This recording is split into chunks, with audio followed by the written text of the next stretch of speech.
I have entered the test chamber. I have entered the test chamber. I am holding the bomb. Okay. Everyone, pick up your bomb and get ready to interact with the cube. Mm-hmm. Okay. Countdown to touching the cube in 3, 2, 1, cube. It has begun. It rules every time. All right. Good luck, team. Let's start. Okay, let me go ahead and get a window capture on screen because you're gonna want to see the manual along with me. Let me go ahead and do this. All right. So let's pull out the instruction manual here and get going through it. Okay, let me get that. Transform. Fit to screen. And I'm gonna go ahead and, now that we got the good sound effect, I'm gonna mute the beeping. Alright. So let's begin. On the subject of the octodecayadon, which is sick. Yeah. So, 9-dimensional here. Okay, by default, 9 dimensions is used. Multiple octodecayadons or mod settings can change it. I might have to jump back to a less dimensional one, start there, and then work my way up. Okay, the 512 spheres will start moving, resembling the rotation of a 9-dimensional cube. Thanks for the follow. 3 rotations are shown, followed by a brief pause before starting over. Okay, let me observe this real quick. Okay. That's 1 rotation. 2 rotation. 3 rotation, and then a pause. And then 1 rotation. 2 rotation. 3 rotation. Pause. Okay. I see. Alright, identifying dimensions. There are 9 dimensions: X, Y, Z, W, V, U, R, S, and T. Each axis can be either positive or negative. I'm gonna write this down on my notebook. X, Y, Z, W, V, U, R, S. Okay. And then T. Okay. Any positive axis points to the right, positive X. So, okay. So to the right. I mean, yeah, might as well at least establish how the 3-dimensional part of the cube, the part that my brain can handle, understands. Okay, so that's plus X. Up is plus Z, so that means Y is towards viewer. I wrote that in the dumbest way possible, 1 sec. Okay, so that's plus X, plus Z. And then, old engineering thing I like. The way you draw an arrow pointing at the viewer is you draw a circle with a dot in the middle, because that's what it would look like if an arrow was pointing directly at you. So, arrow coming at me is positive Y. Okay. Any negative axis points to the left, down, or away. Okay, so the opposite. Yeah. Yeah, that tracks. Any given sphere has 9 neighbors, which are all of each of the 9 axes, either positively or negatively. Okay. So if I think about it in a 3-dimensional cube, also known as a cube, each sphere would have 3 neighbors, because like 1 point on the cube from there, you can either go right, down, or like back or forward. So this is just, okay. So on a 3-dimensional sphere, there would only be 8 cubes, but in a 9-dimensional cube, that means there's, yeah, is it 512 points? Yeah, 512 points.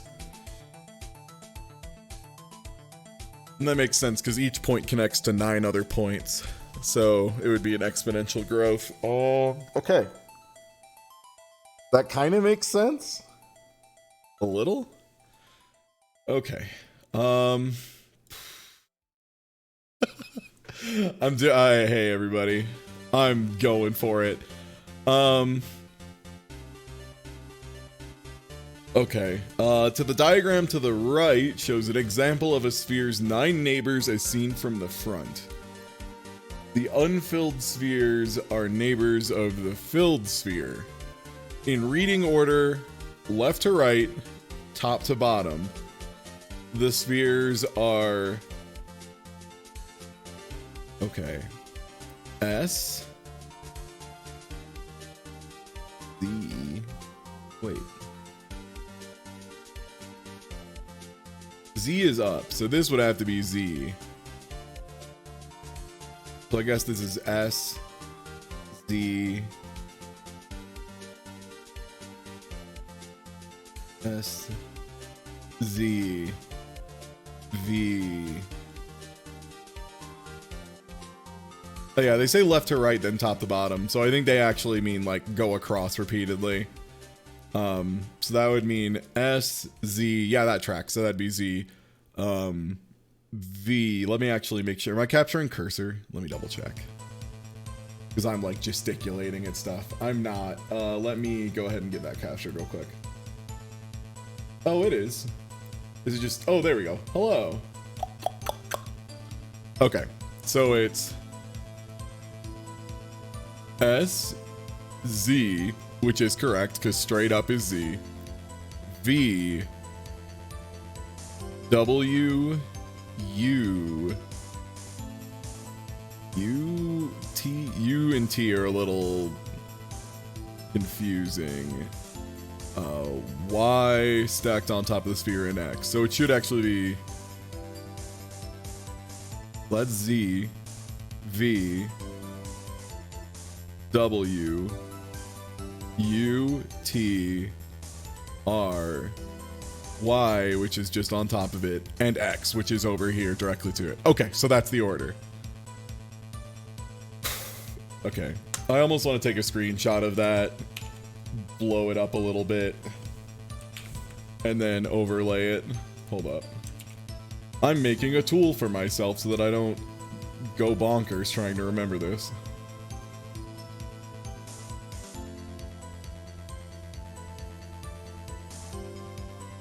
I have to take this the smartest I can, because if I don't make tools from the word go, I'm just dead. There's no way I get away with this. I'll put the thing up on screen as soon as I'm done making it. Yo, thanks for the resub, and thank y'all for the resubs earlier, by the way. Apologies if I didn't announce all of them. Okay, I need to make this way bigger.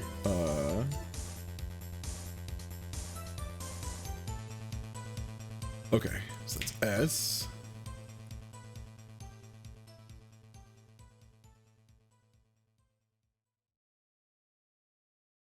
Z. Maybe just a little bit smaller.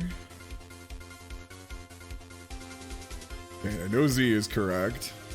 V. W.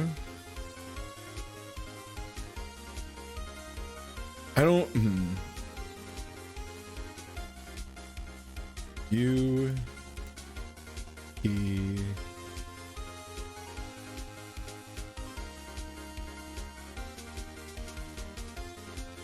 R. Capital R. So let me make that a capital T as well. Oh, man. Also, hey everybody, how are you doing today? I hope you're having a good one.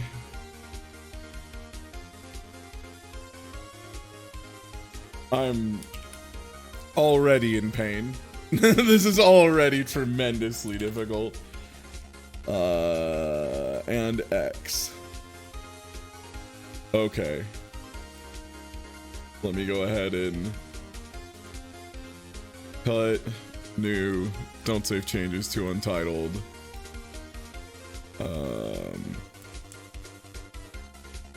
File, save as, axial chart. I'm gonna make a new folder called Shape. Save it here. Okay. So I think Town is Mountain village? swamp. yo, thank you. All right, let me put this on screen.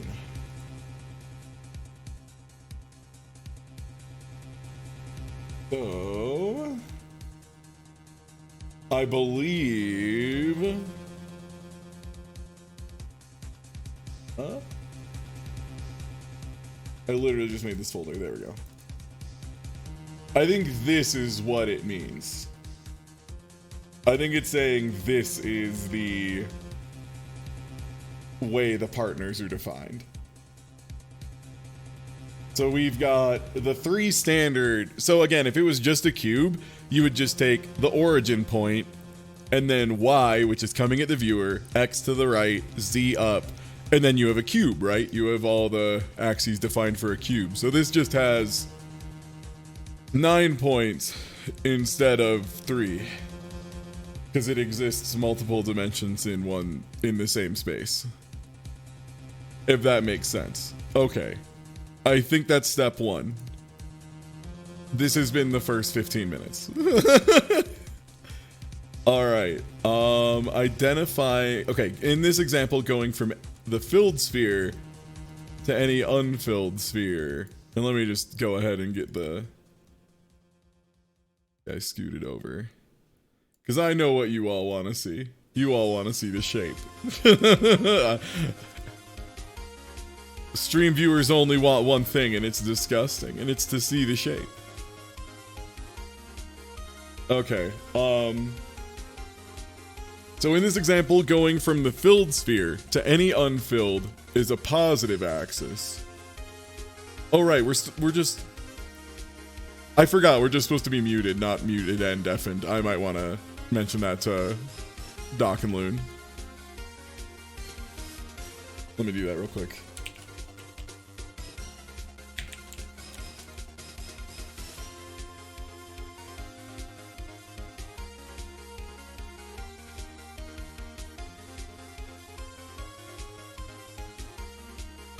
Okay. I have informed I think I've identified an S-axis. Positioned sphere. Oh. Oh, holy shit. Yeah. Nice. I have created a chart to help me keep track of all 9 axes. I think I comprehend what we're trying to perceive as far as the axis stuff, but that's about it. I am also... I think I have that. It is literally step 1, but I think I have a grasp on what step 1 is asking me to do. Yes. Yeah. Yeah, for sure. I'm on page 3 of the manual.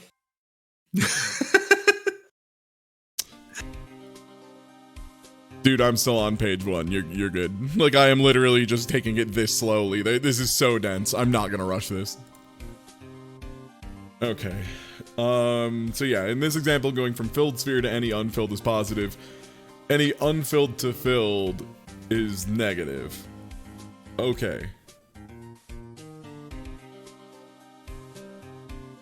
Identifying rotations. Look at 2 spheres that are neighbors, note down their initial axes that connects them together, and watch them transform. Okay, so take note of an initial axis. So for example, these 2, and watch how they transform. And then there's a different transformation. Some of these seem like it's just gonna be really hard to track.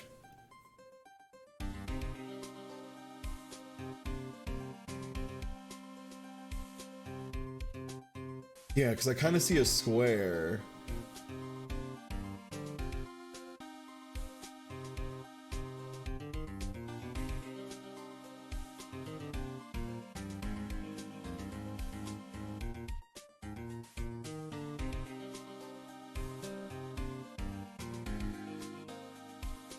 So yeah, so like if you look at the bottom there, there's these 2 super dark orbs.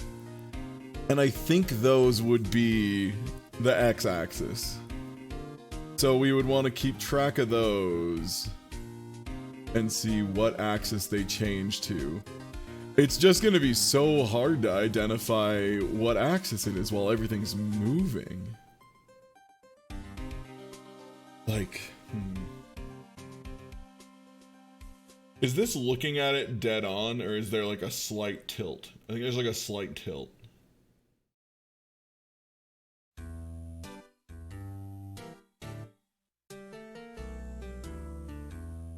Okay, because if I start with that as the origin, I can see the y-axis as well. And then the z-axis is right there. So that would mean that that up there is the... Oh god, where's my diagram? Help, where's my diagram? How does the symbol beneath it help? I'm not sure. I think it's just art, but we could, you know. I don't know. I don't know. All right. So watch them transform. If these two spheres are now neighbored from a different axes, that implies a rotation.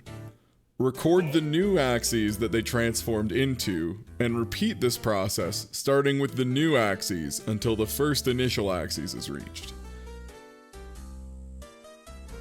Okay. So, record the new axes, and repeat this process, starting with the new axes, until the first initial axis is reached.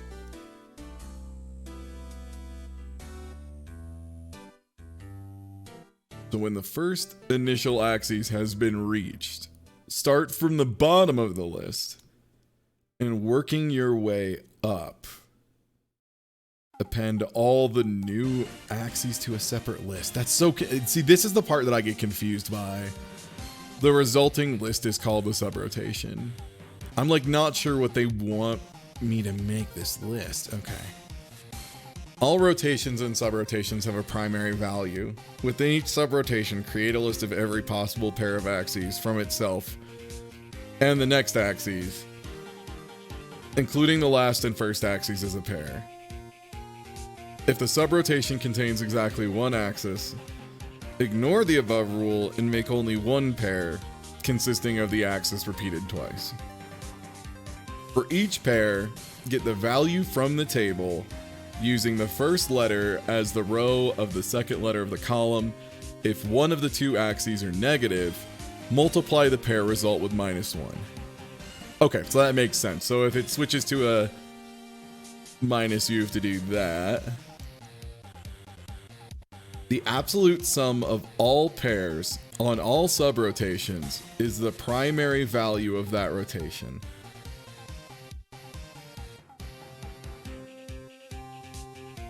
Later in this manual, whenever P1, P2, or P3 is mentioned, it refers to the primary value. Okay, so we have to create a primary value.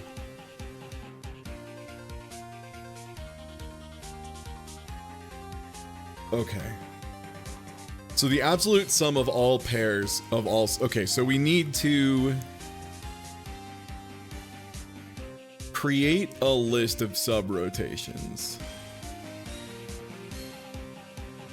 And what that means is we take...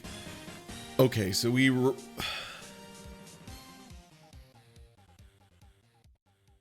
For any... Okay, look at two spheres that neighbor. That implies a rotation.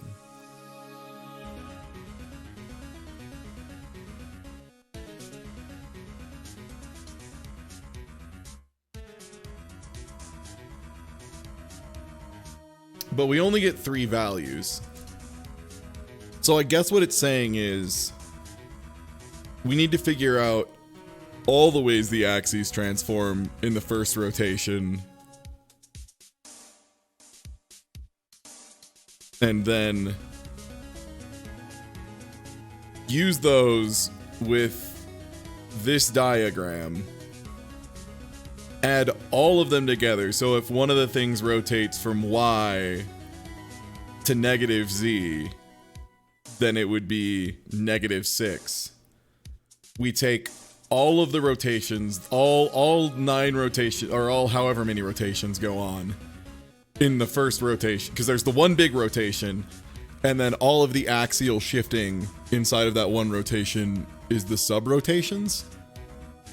So we make a list of all the sub-rotations that occur. So like, on a 3-dimensional cube, if you rotate it, let's say just forward. So, thank you for the resub, by the way. So that would mean X.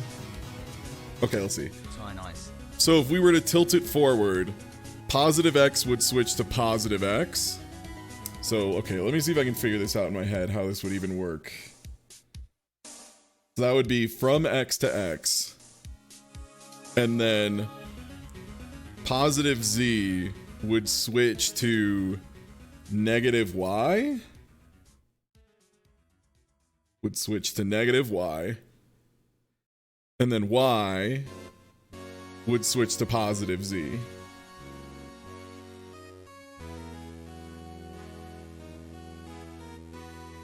Is there a way, can I change this guide to just be the 3-dimensional version? Oh, it defaulted to 9, but it had 3 in there. Oh, wow, that's really cool. It just snaps to it.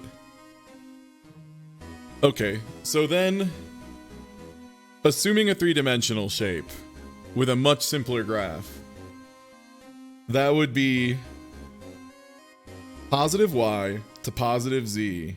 Oh, that's weird. Okay, so it's actually positive Y to positive Z if we rotate it. Rotate a cube in your head. As you do. Positive X stays as positive X because it's not affected by that rotation. Positive Z becomes negative Y. Hello, the shape council is occurring. Yes, sir. Yes. The shape floor is on. By Hello? the way, Yes? What's up? don't deafen yourself, Luna. I don't know if you were. Yeah, that was the big thing. We just wanted to make sure that people could counsel. Would you like a counsel? Do you want to? Are we counseling? If I missed the first shapes meeting, I would like to hear whatever. Oh, okay. I think the shapes big remarks that come up. The big first one, I'm still on page 2, by the way. I'm 20 minutes deep, and I am clocking in at 10 minutes a page, but trying to understand every step. I will point out something because it's very, very confusing on the 3rd page. There is a paragraph on the 3rd page after the anchor spheres. It's the second thing. It's like subtract the largest number, all in that. It is a very long and drawn out way to say, convert this decimal number to binary. Okay.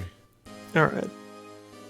I have been working on fully engaging the first page, and the diagram that's supposed to be explaining where in space each axis goes compared to a given sphere is just a bad diagram that is bad and wrong, and you can't map this square to what we're looking at. Yeah, I did. I went through and labeled each of the axes the way they want them and made like a separate image. I'm also doing that, and I'm looking from my diagram back to the cloud of dots. And okay, how do we actually convert that example into... The thing that has helped me with it is starting at the very back bottom one and then going from there, because you can really easily identify positive Y, positive Z, and positive X if you start from the one dot that's like completely the one black, that's completely black, the one that's super hard to see. Yeah, if you turn it up, yeah, the almost invisible one. That's definitely there is a reason I'm telling you about it. So many good ideas here. Yeah. Or if you wanted, you could flip around to the top right forward would be the negative corner, the completely white dot. Yeah, that would just everything is negative direction from that. Yeah, that would be the other spot to work from. That makes sense. I'm currently actually working from the S one because it was the easiest one for me to identify position wise on mine. So, and I'm trying to solve the subroutine or the sub-rotation solutions. I switched to the 3-dimensional manual and I'm just working with a cube in my head and trying to figure out how the math would work out. But I unfortunately need to work backwards. I need to know what I'm trying to get by figuring out this stuff. So that's why I'm on page 3. Oh, that makes sense. Yeah. All right. Well, see y'all in a bit. Yep. All right. Okay, so let's get this out of here. So back to the sub-rotation system. Okay. So if we have a three-dimensional thing, and yeah, again, imagine this is just a cube. This is just a cube. So the positive y, which is the line coming at us, if you tilted it forward, would now become the line pointing up, which is positive z. Z, which is this line straight up, then becomes going into the page, which is negative y. Because positive y is towards us. Positive x, which is this line, would just flip and continue to be positive x. So that would give us a primary value list for rotation 1 would be x, positive x to positive x, which is 1, plus positive z to negative y, and z to y should be the same either direction, right? No, it isn't. Okay, one second.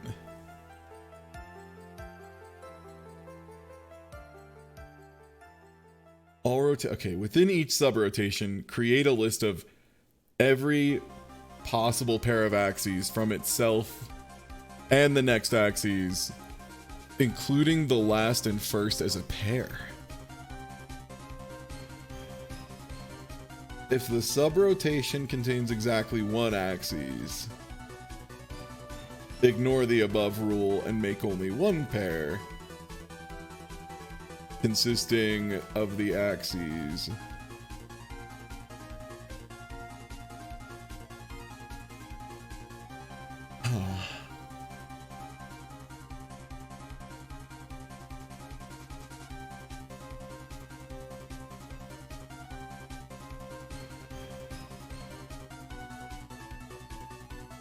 When the first initial axis has been reached, okay.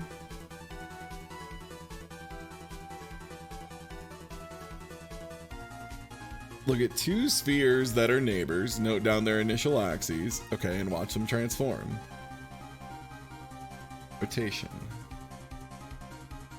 Repeat this process, starting from the new axes. Oh, okay, so it actually wants us to go... This all for one rotation? So that would mean... Okay, and watch them transform. If the two spheres are now neighbored from a different axes, that implies a rotation. Record the new axes they transformed into, and repeat this process starting with the new axes until the first is reached. So is that per rotation? So can I only do it on one... Am I just supposed to do this per rotation? Multiple simultaneous sub-rotations. Okay. In a given rotation, there can be multiple... Okay, so I wasn't thinking completely enough. So that means... In the cube rotating forward example, x to x is done. That's that sub-rotation. It goes from positive x to positive x. It's not rotating. So that's its own thing. And that's what it's talking about with if the sub-rotation contains exactly one axis, ignore the above rule and make only one pair, consisting of the axes repeated twice. So that's that sub-rotation.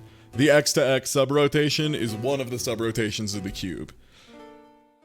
The other sub-rotation of the cube is... starting at... We'll start at z, because z is probably the easiest one to start with in this case. So let me make a separate list here. So then it would go from positive z to negative y. And then from negative y to negative z. And then from negative z to positive y?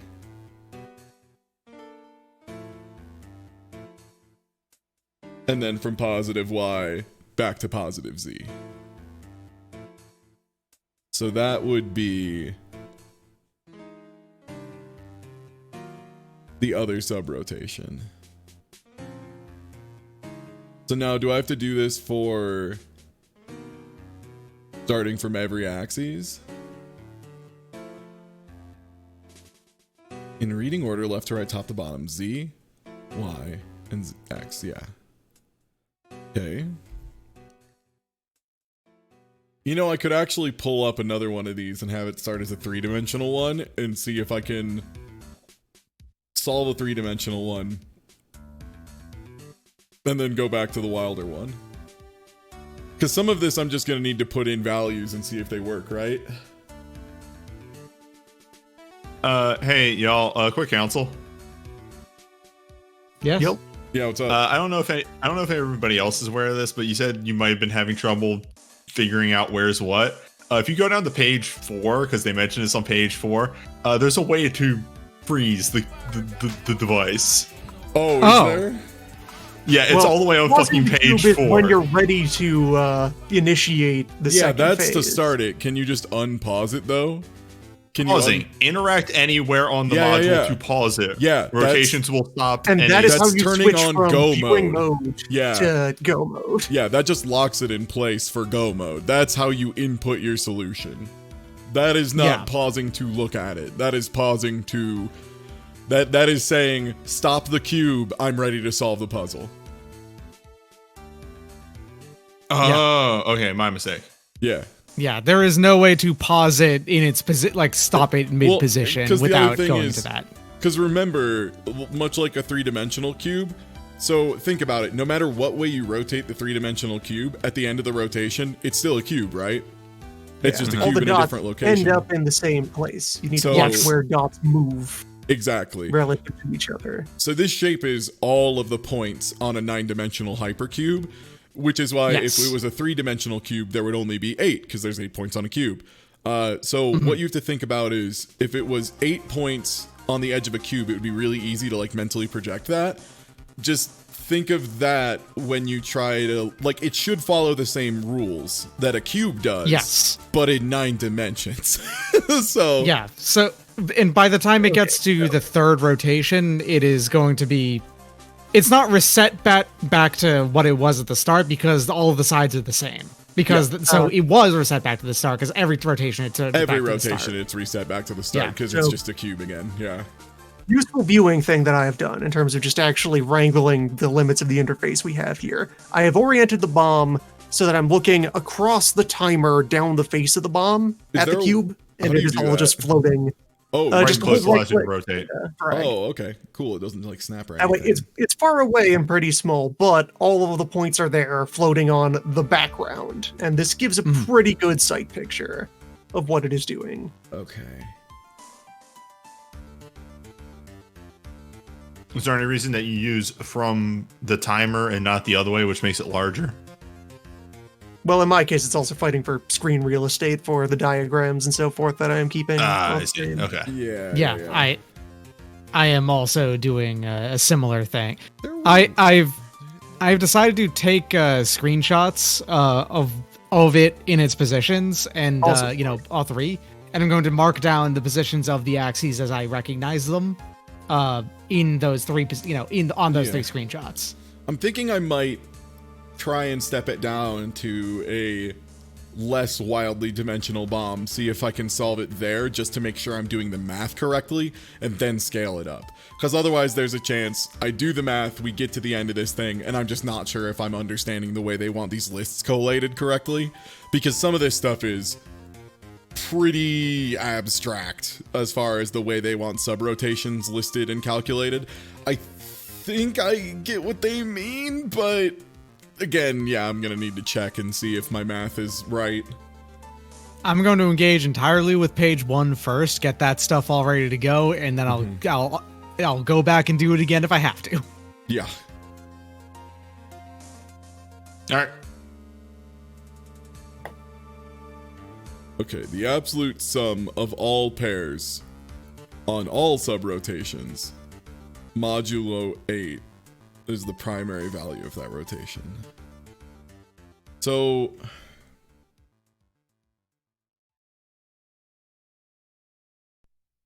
starting from the bottom of the list and working your way up, append all the new axes to a separate list. The resulting list is called a subrotation. Okay.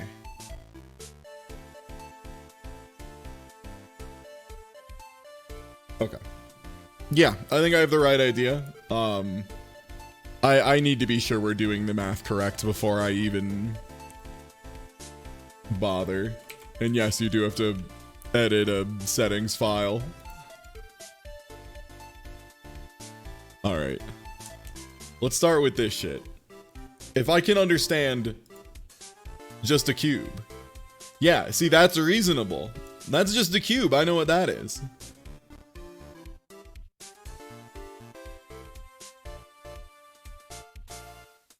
Okay, so it doesn't need to be a standard rotation. This thing can rotate through itself. Bizarre. Okay. So let's wait till it pauses. Okay, that's the pause. So let's start with plus X. Alright, I'm making a new page for this. No, that's my Dragunov training page. One sec. One sec, that's my Tekken notes. Alright. And where's the freeze? It's after that weird one? No, it's after... Is it this one? Okay, it's after it swaps the tops. So positive X...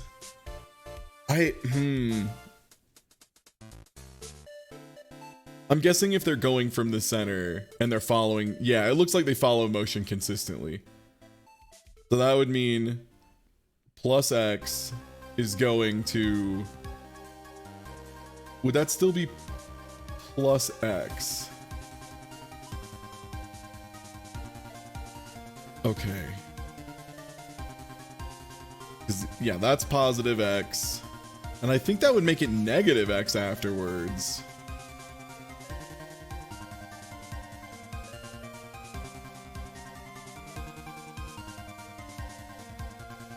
Yeah, positive X goes to negative X on the back. So plus X to minus X is our first rotation, I think. And that's minus X.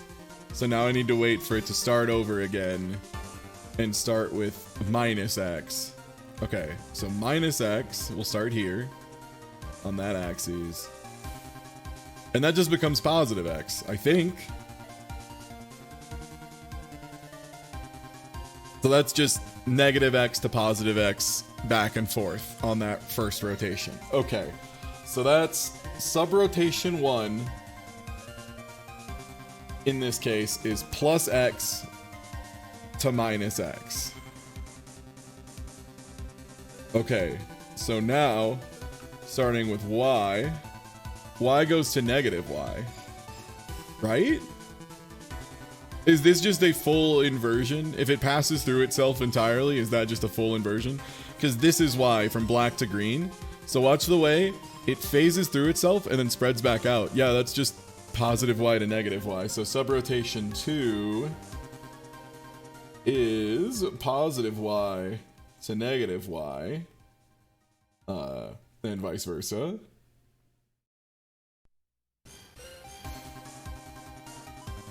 If the subrotation consists of exactly one axis, ignore the above rule and make it only one pair, consisting of the axes repeated twice. Because otherwise it would be a subrotation. Create a list of every possible pair of axes from itself and the next axis, including the last and first. For example, subrotation of plus R minus T gives plus R minus T and minus T plus R. Oh, okay. So in this case, we get plus X minus X and minus X to plus X. It gives both of them. if I'm understanding this correctly. So there should only be one more subrotation, right? And it should just be positive Z to negative Z, right? I think.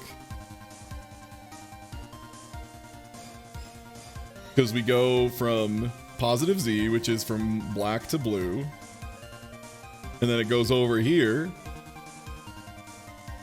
But if it passes through itself, then it definitely means it's inverting there.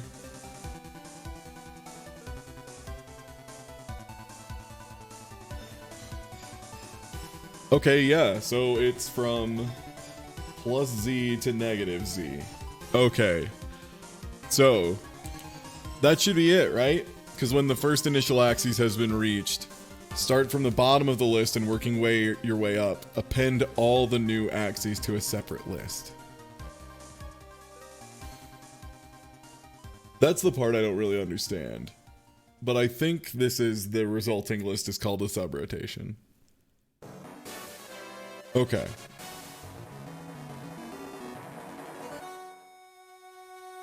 Create a list of all possible pairs of axes. For each pair, get the value from the table using the first letter as the row and the second letter as the column.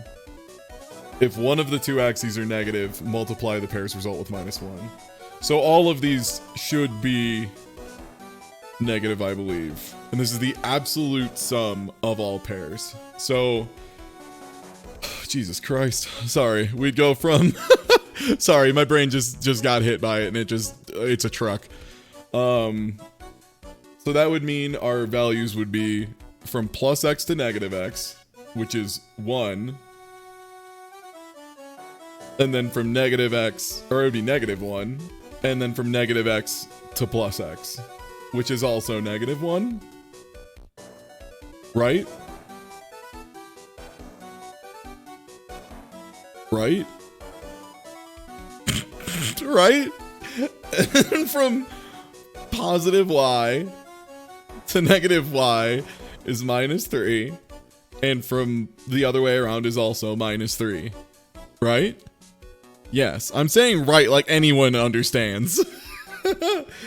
Alright, then that means -4 and -4. Okay. I think I understand that part.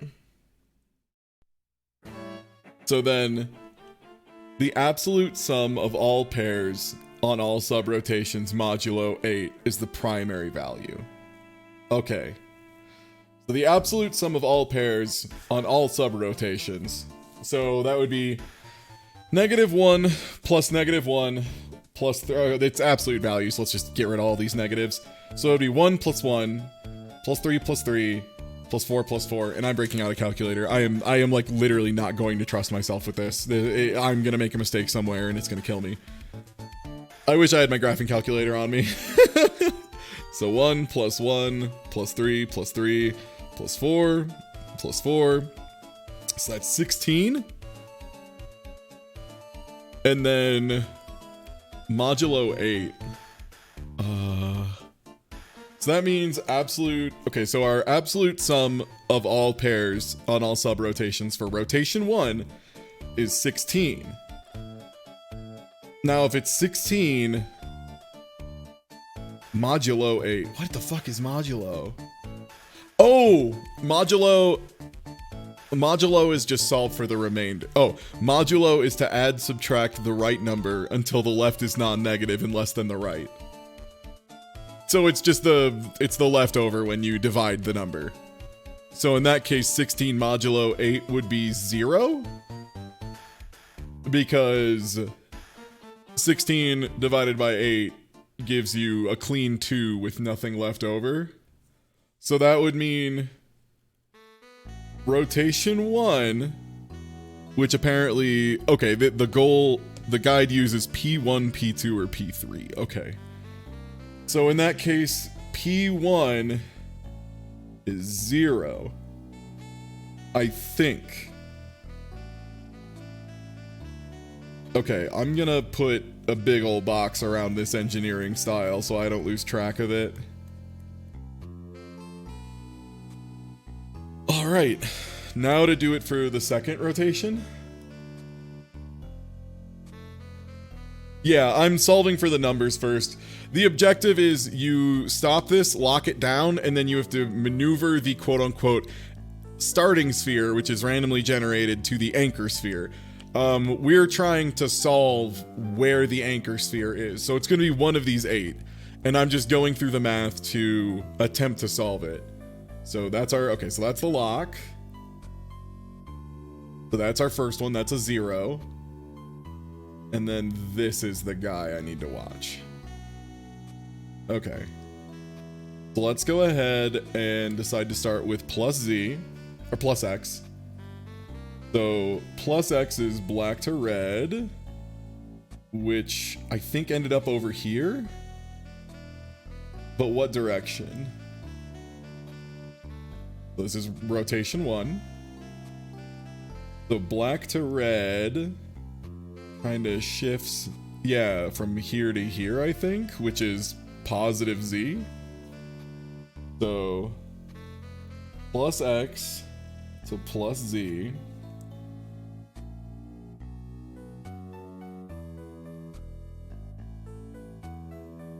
Okay, and then that's the final rotation. So yeah, rotation 1, that's value 0. 1. Okay, yeah, that's the positive Z. So yeah, plus X to plus Z. So now I need to look at plus Z. So I'm going to pay attention to this guy and see how it changes on rotation 2. So that becomes this way, which is negative X.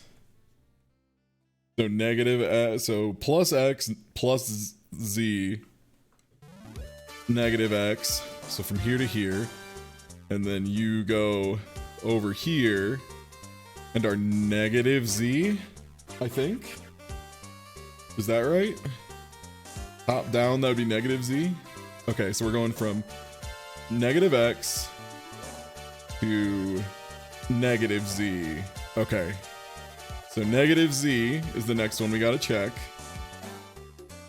which we'll do teal to green. Where do you go? You phase through the back and then go from here to here, which is that negative X? Is that right? So we're going from negative Z, so from teal to green. Not in the first rotation, this guy. Okay, so it phases into the back and is now going from right to left. Which right to left is negative X. Is that right? So then negative X.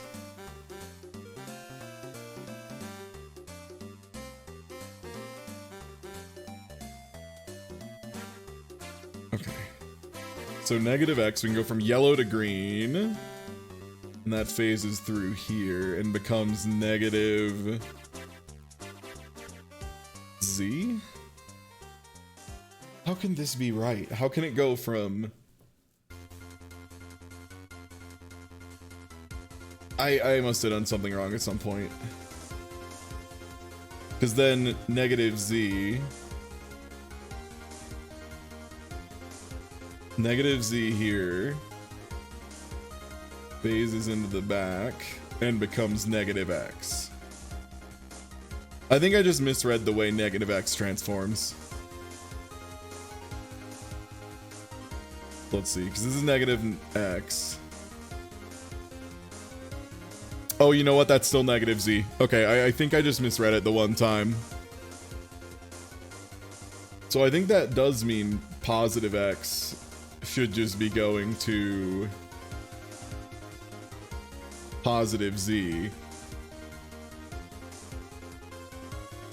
Okay.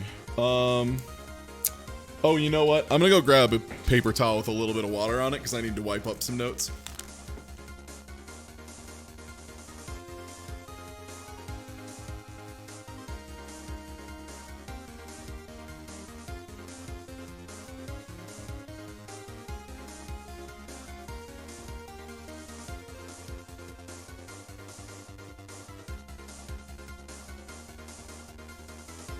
Okay. And you know what? I really don't need to have that other one still on there. Let me get on another page. Okay, so let's start this from the beginning. For rotation 2. Okay, so there's rotation 1. I know it well. Okay. Plus X to plus Z. Okay. Of the second time I watch it, plus Z goes back to plus X. The plus Z, which is up, should... That's definitely negative X, though. I think?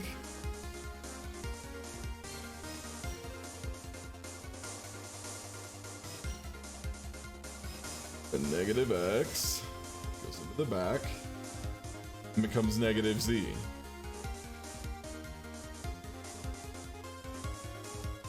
I'm starting from the top again, one sec. Okay. X.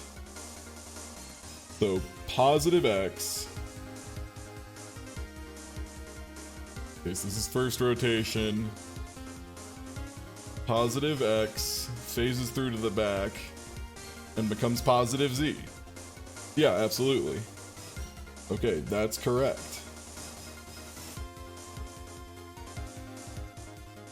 So then, positive Z becomes negative X, okay.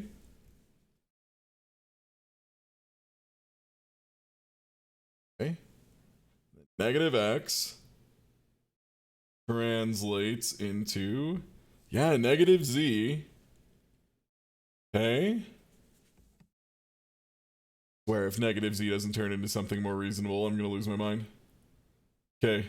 Negative Z becomes positive X. There it is. That's exactly what I was fucking up. Okay. Oh, that is subrotation 1 of major rotation 2. This list for subrotation 1 is positive X, positive Z, minus X, and minus Z. And I believe that's all of them. And yes, I would like to continue watching. Thank you, YouTube. I love you. Not just kidding. I don't. All right.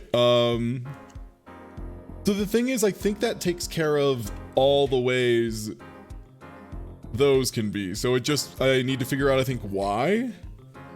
And then I think that covers all of our possible subrotations.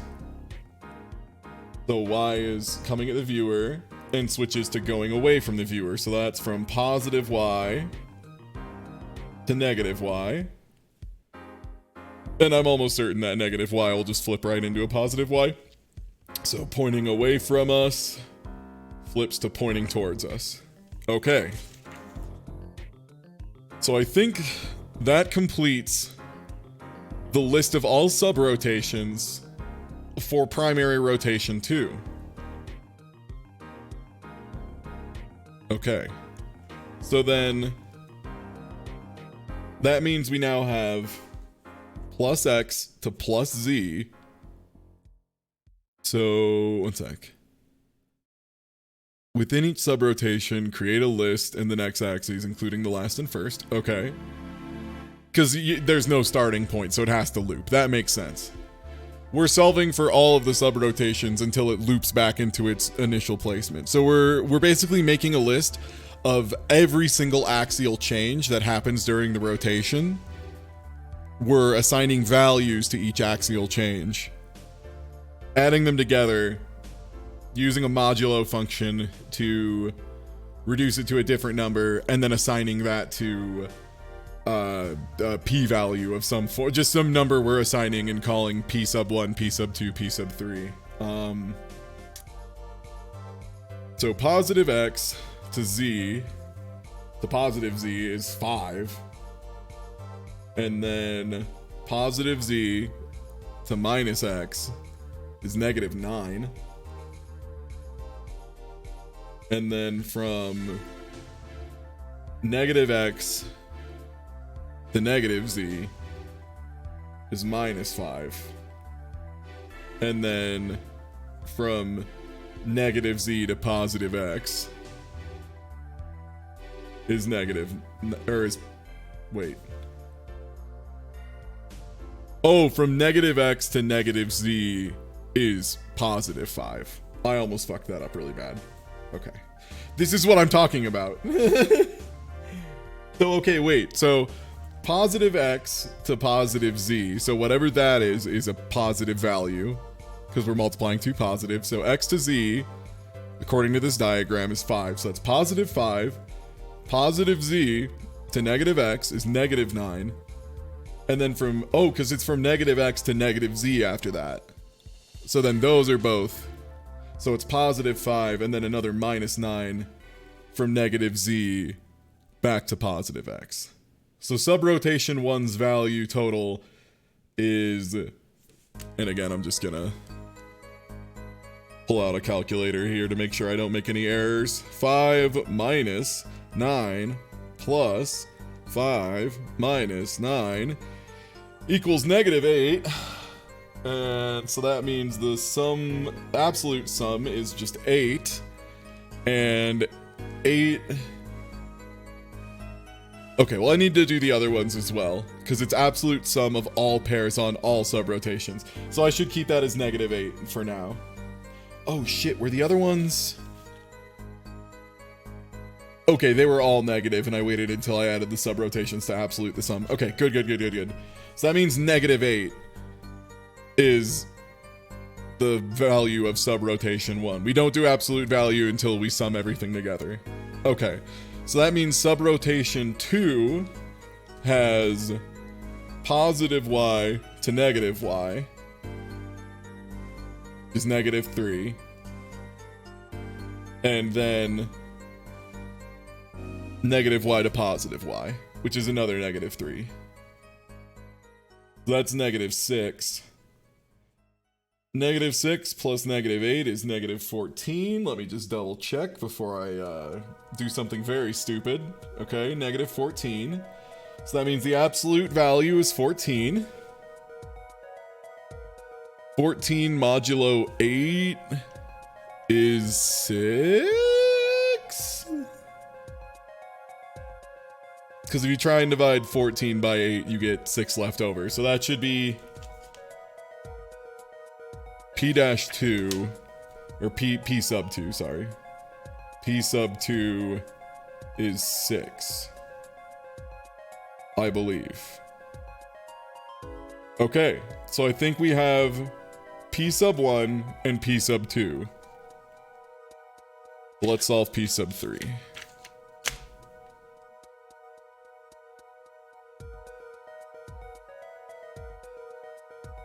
How does this final? Okay, so we're gonna start at plus x goes to negative x, I believe. If minus x goes back to plus x, then I'm gonna feel pretty good about it. Minus x to plus x. Okay, so subrotation 1 of main rotation 3 is positive x to negative x. Okay. Subrotation 2, let's go ahead and start with positive z.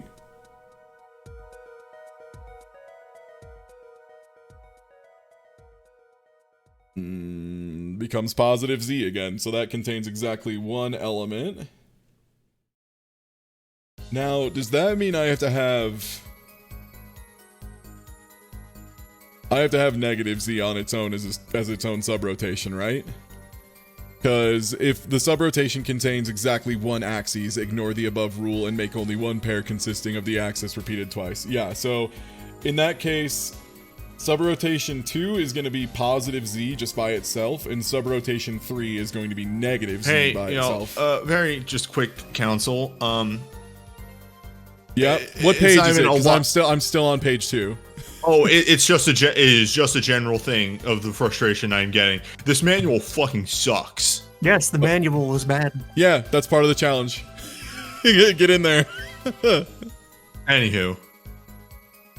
Okay, that was it.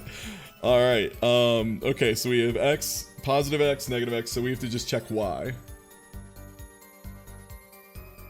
I don't think the manual's that bad. I think it's got some issues. Okay, negative y becomes positive y. Positive y becomes negative y because it goes from the black and green orb pointed at us, and then watch this, watch how they move. Goes from black and green pointed at us, and it inverts to yellow and red pointing away from us. So that means we go from plus y to negative y, and that's sub-rotation 4. So that leaves our total rotation 1 list as sub-rotation 1 plus x to minus x, and then minus x back to plus x. Sub-rotation 2 is positive z by itself.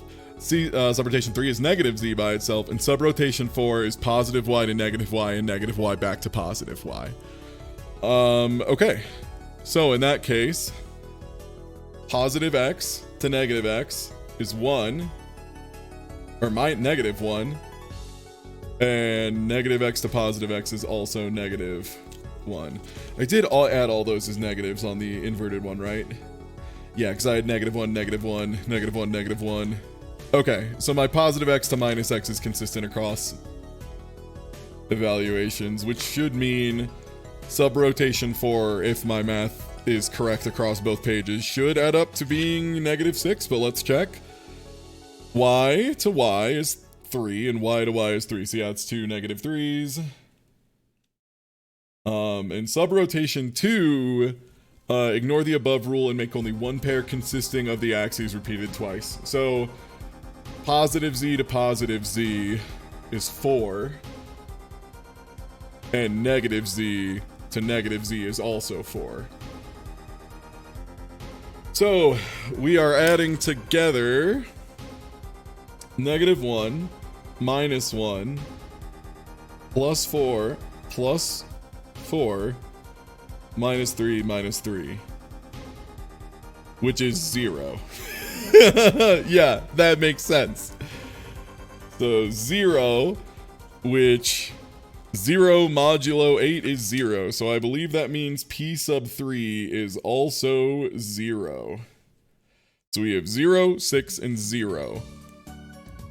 I think. Alright.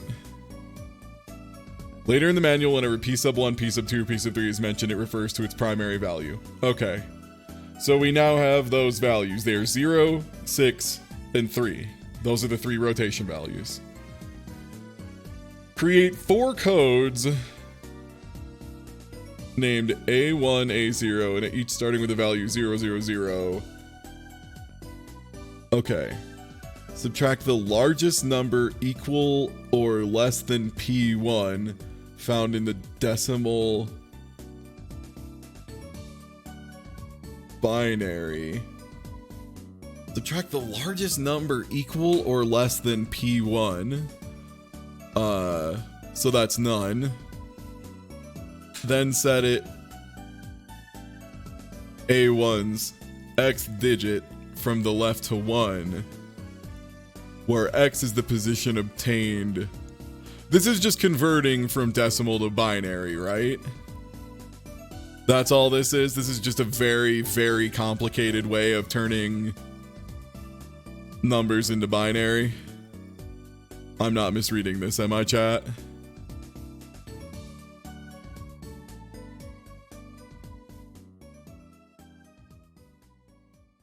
Okay.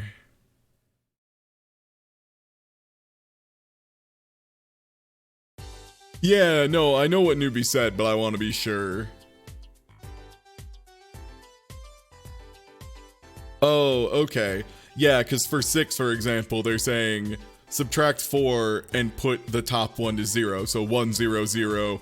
And then there's also a 2 left over. So they're just giving me 1, 1, 0 for 6, which is... yeah, that's 6 in binary, because the first digit is 1, and then the next one is 2, and then the one after that is 4, because it's just base 2 counting. So yeah, it's absolutely just kind of, yeah, it's just converting to a 9-bit binary representation. Also, hello Tina, what's good? So in that case, A sub 1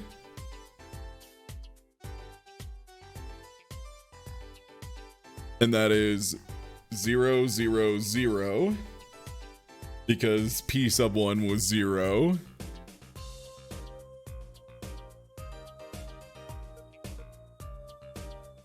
A2 then becomes 1, 1, 0, and A sub 3 is 0, 0, 0. Okay, look at A1 and its rotation. For each axis, invert the number's position 0 to 1, 1 to 0, according to the table below. Repeat this for A2 and A3. I don't know what they mean by look at A1 and its rotation for each axis.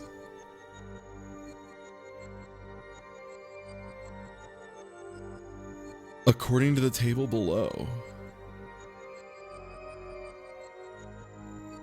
Like, this is the part I don't understand even a little bit.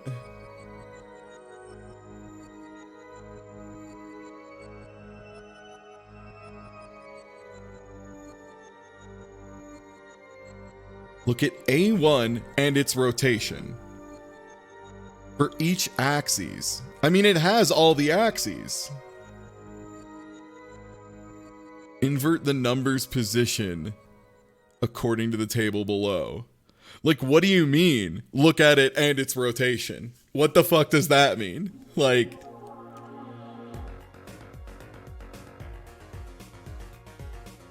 look at A1 and its rotation for each axis. Like, this part doesn't make sense. The thing is, yeah, we started with 9 dimensions. I'm just trying to figure out how the fuck to do the math to even get the thing we want.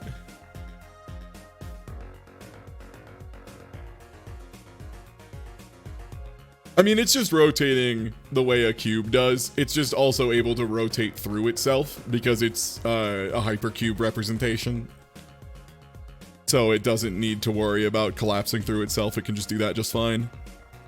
And set A-0 based on these 3 conditions. If the second digit of A1 is 1, set the first digit of it. Okay, so it cares about what the second digit of this stuff is. So look at A-1 and its rotation. Okay. A-1 is 0, 0, 0. And its rotation. What does that mean? For each axis, like what for each axis? Like, it has all of them. It's a shape. It does all of them at the same time.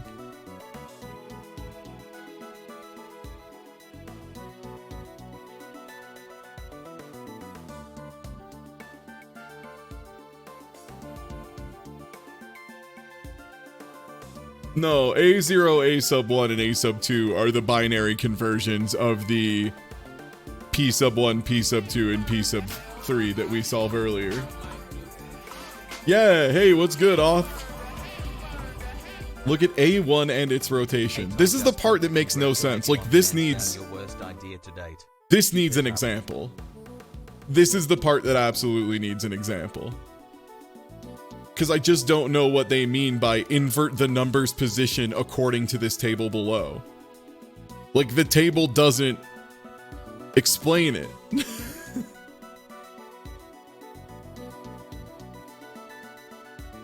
I'm gonna ask the council for help. Hey, I've hit a sticking point on page 3.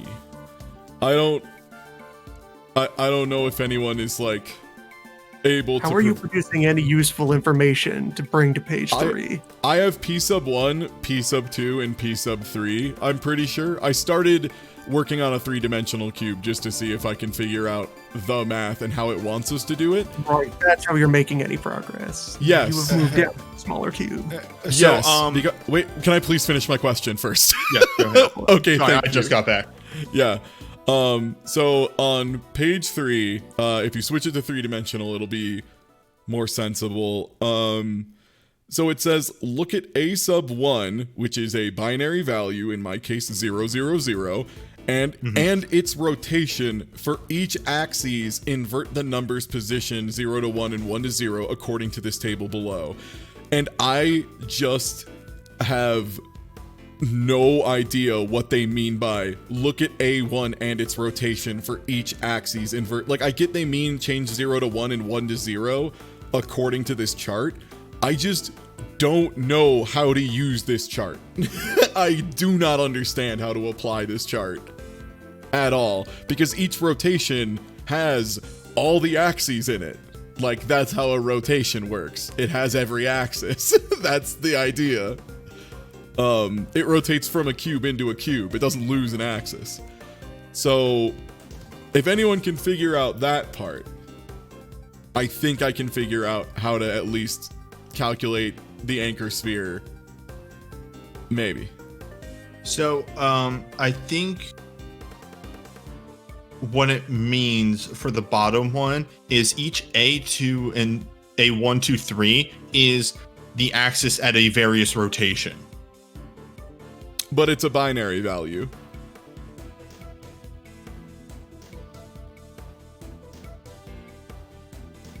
Like, you solve and get like 0, 0, 0. For example, I have 0, 0, 0, 1, 1, 0, and 0, 0, 0 as my 3 A values once they've converted to binary.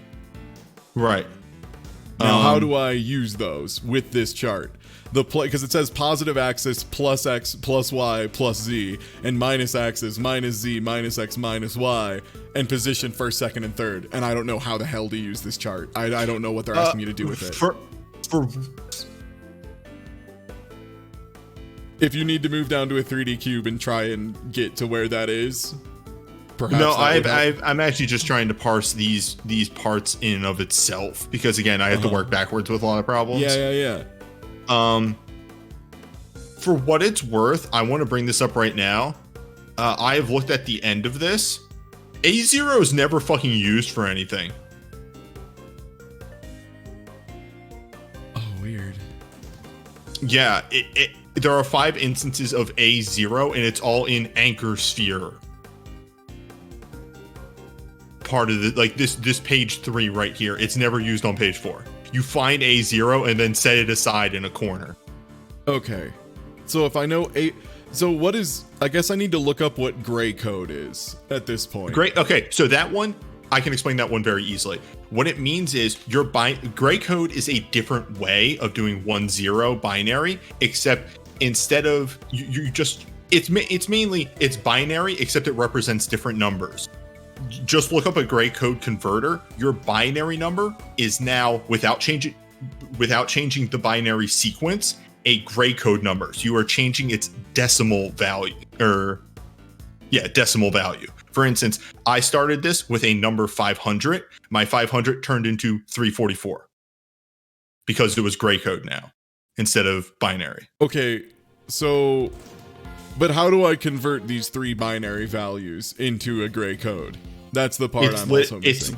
It's literally just find gray code to decimal converter and put your binary number in as the gray code number. You're not changing. How do I do that though? Like, I have 3 separate binary values. Because you're doing it for each A1 through 3. So I make each one of them individually a gray code. So yes. And when it says it's not turn it into a gray code, it is now a gray code. You're not changing the 1001. You're keeping that same sequence. It's now just gray code instead of binary. So you're changing your decimal value. The first binary digit will match the first digit of the gray code. The next digit is a 1. So this is, because I figured out this paragraph. This is, so you turn your binary number is now a gray code number. That's your. So I just need to look up a gray code converter. There's no way to make this into gray code, like, manually. That's unless you know gray code. Yeah, I just looked up a converter. So this second part is now convert your new decimal number that your gray code represents, because your decimal number is changing. Convert that decimal number into a binary number. So you will now have a different 1-0 sequence. Okay, so I should have I do need to have 3 gray code things at the end, right? To solve the anchor Yes. sphere? You should have A1, A2, A3 as gray code. And then a new decimal number for each one based off that, and then convert that new decimal number into a new binary number. Okay, so A0 is just never a thing. Because I think It's the never only a thing you thing. need that chart that I don't understand for, I think it's just to find A0. So I think I've never found an instance of A0 so in they this. okay, so they probably put in a bonus graph. They probably had an idea of another way to make, or that's how to convert it to gray code or something. I don't know. All right, well, I'm gonna try to go forward with that. All right. Okay.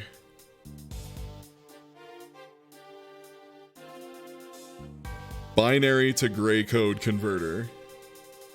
Okay. Yo, I can't wait to look at all this art afterwards. Make sure to definitely hit me with a big tweet there.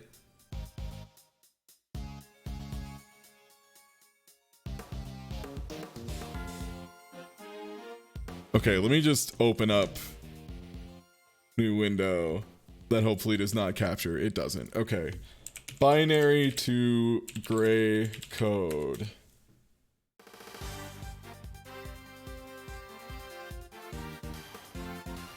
So binary in this case is 000.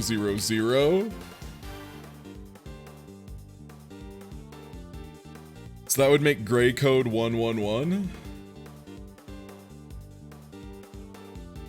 I think. And then the other one would be, or do I need to click calculate? So binary 110 is gray code 101 decimal 6. Binary 000 is decimal 0 gray code 000. So the only one that isn't 000 in this case, or no, we're supposed to put it in as a gray code. So as gray code. But wait, am I supposed to convert it or just assume it's now gray code, convert each one to binary? Okay, so I actually need gray code to binary here. So our gray code is 000, which gives us binary 000. Okay, so okay, A sub 1.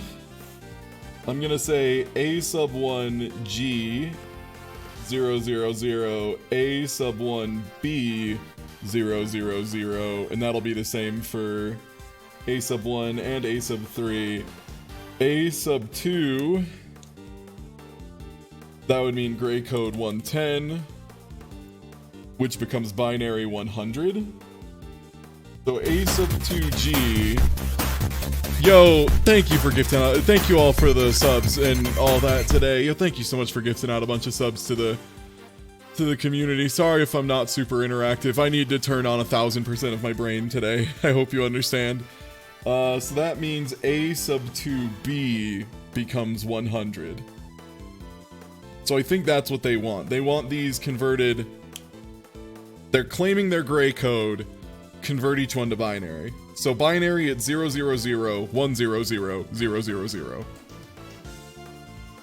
The first binary digit will match the first digit of the gray code. Yes. Okay.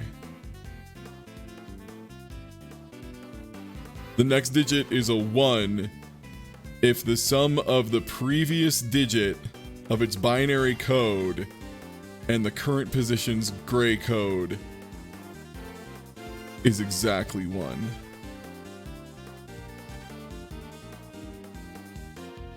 Oh, they're just telling me how to do it. This is just telling us how to convert it, I think. Because, yeah, then the next digit is a 1 if the sum of the previous and the current position is exactly 1. Otherwise, it's 0. Okay, so this is just telling us how to convert. Starting from A1, add the current A with the previous A, and then refer to the next A. Don't carry 1 plus 1 equals 1 0. or doesn't equal 1, 0, and replace 2's with 0's on each step.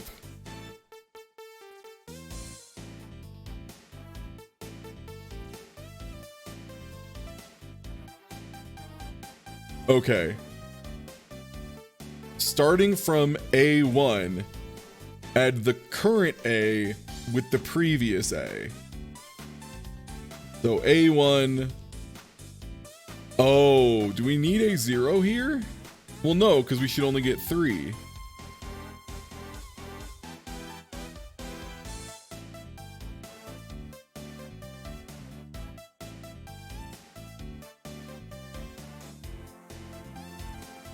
And then refer to the, starting from A1, add the current A, which would be A1, with the previous, which would be A0, and then refer to the next A. What does that mean? And then refer to the next A.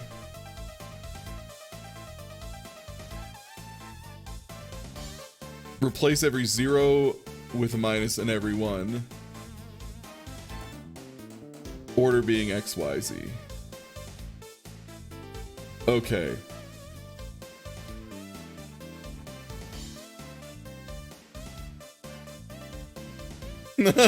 Even the professional diffusers are pretty much no, yeah, this is dog shit.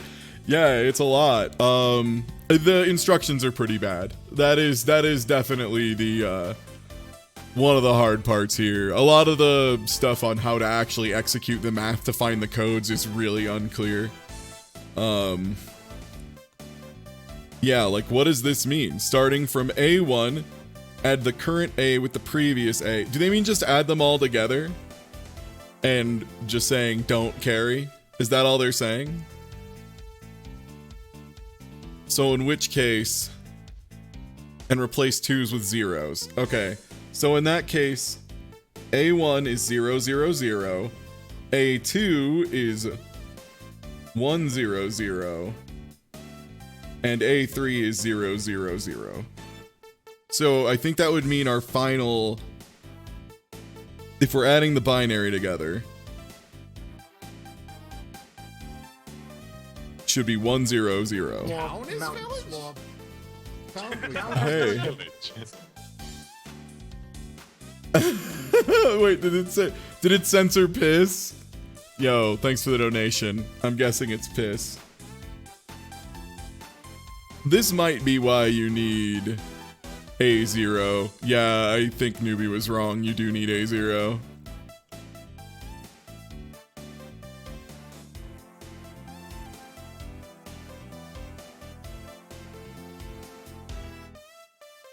The bad news, you super do need A0. You absolutely need A0. Wait, where's it used? You add A1. You add the current axes plus the previous one. So you need to be able to add A0 to A1 according to the instructions at the top of page 4. Starting from A1, add the current A with the previous A. So you need A0 to add to A1. No, yeah. Current A with the previous A, and the previous is 0. Because you start with 1, add the previous, which is 0, and you add them all together. So you do need A0. Oh my god, this was so confusing. Yeah, you're right. I thought that I just wanted to make sure you knew. I thought that this was repeating the 1, 2, 3 because I did this and literally got the same result. Oh my lord. I just don't understand how you get A0. A0 is definitely the problem. Look at A1 and its rotation for each axis. Invert the number's position. Like, this just doesn't make sense. Because again, every rotation includes every axis. Axis to position. So plus X is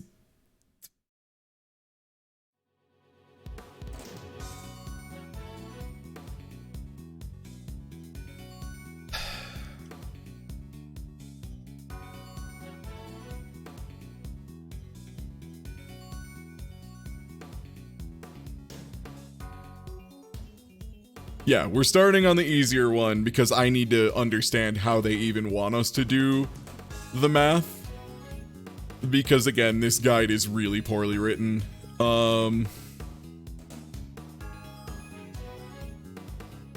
Invert the numbers position according to this the table below.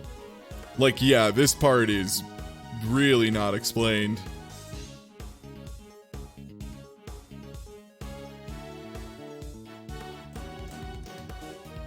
I mean, we intentionally took on the hardest part. Like, that was the joke. We weren't planning on going through the easy stuff. That's not funny. Alright. And replace 2's with 0. So I understand that. Just how do you get a 0? Look at A1 and its rotation. Okay.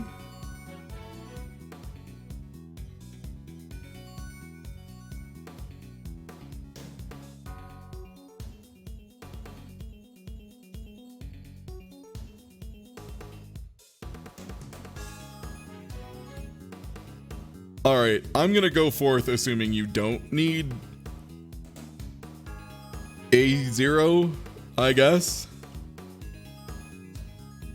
Okay, and every 0 with a negative and every 1 with a plus. So in that case, we've got plus, minus, and minus. The order being X, Y, Z. With X being, so we need to go positive X, negative Y, which is close to us.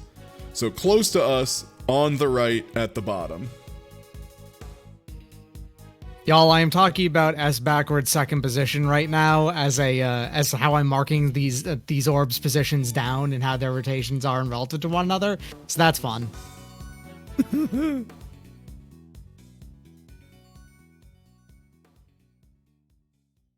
No, it like literally says, look at A1. Yeah, because what it is repeat this for A2 and A3, then set A0 based on these 3 conditions. If the second is 1, and the problem is, this step is crucial. Look at A1 and its rotations for each axis, invert the numbers position according to the table below. And then you do the rest of this stuff. You do this for A1, A2, and A3, and then you figure it out. And the problem is just, again, this just doesn't make sense. Like, what does this chart do?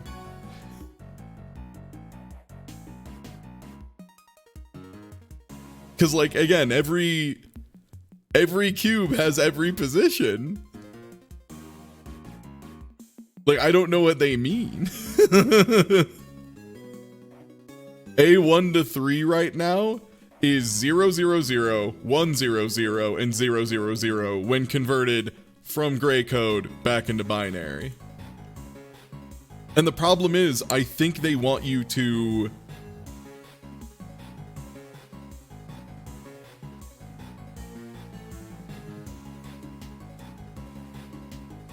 Because I think A1, A2, and A3 are supposed to be changed based on whatever this is.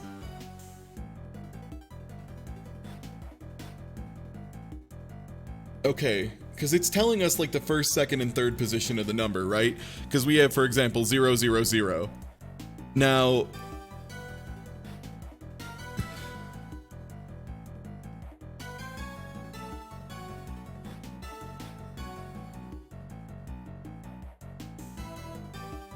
like plus X goes to minus X and back to plus X. So like what does that mean? How does that change the number? This table is god awful. The rest of this manual, I think I'm cool with.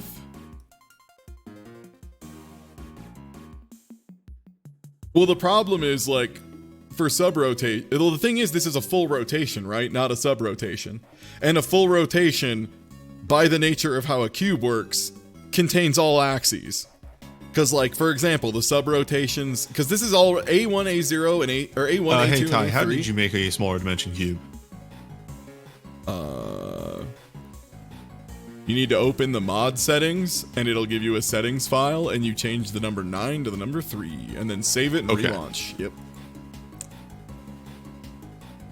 Yeah, the problem is then, what single element sub-rotations do I choose? Because I have sub-rotation 1, sub-rotation 2, and sub-rotation 3, all under rotation 1, and oh no. There we go. Oh god, it switched to 9-dimensional again. God, yeah, and then this is why I wanted to do it with 3 first. And then maybe I'll do 5 or something. And then yeah, we got that. A1 and its rotation. And again, the rotation associated. But the problem is, again, all sub-rotations contain all like the cumulative sub-rotations of a full rotation is everything. Every time. It has to be, because it goes from being a cube to being a cube. Like, it doesn't get rid of the again, this is easily the worst part here. Everything else I've gotten up to this point, A0, it just does not make sense. This chart doesn't work. Like, you need to understand what you have to know what the creator was thinking when they made this chart, because how to apply the chart, like, I mean, it's clear that this part got rushed. I mean, we literally have according to the table below, which shows, you know, this part didn't get spell checked or, you know, grammar checked enough. Because yeah, A1 and its rotation literally includes plus x to minus x to plus y to negative y to plus z to minus z, and minus z to plus z. So like, what does that what does that mean? Yeah, I don't really want the backseating. I mean, if you know, like, if you have an actual idea that's like, you can explain how to apply it, then maybe. But yeah, we are trying to solve this on our own for what it is worth. Just to make sure if someone has done this before and knows it. But yeah, like, make sure you can explain how to apply it to create A0, because that's the problem we're having.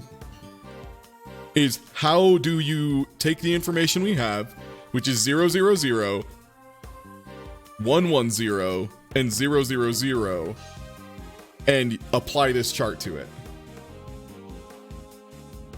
I mean, yeah, some people have done this for sure. Yeah, I just think the issue is, because, like, yeah, for rotation 1, we have, like, the rotations aren't necessarily changes. Like, plus x goes to minus x. What is that? So what does that do for us? Look at A1 and its rotation. For each axis, so plus x to minus x. So that gives us plus x and minus x. How does that work? So what does that do?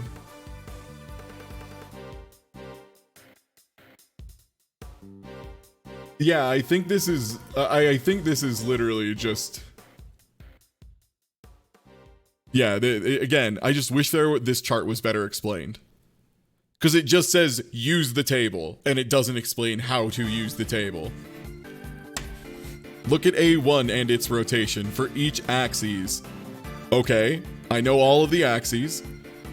Invert the position according to the table below. So, like, what does that mean? That's the problem. We're trying to be minimal on the helping. We're trying to work together. I think the only thing I'll accept help for is just this inscrutable diagram, and that's probably it. Just because this is so poorly made, I just need to know what the creator actually wants you to do with this information.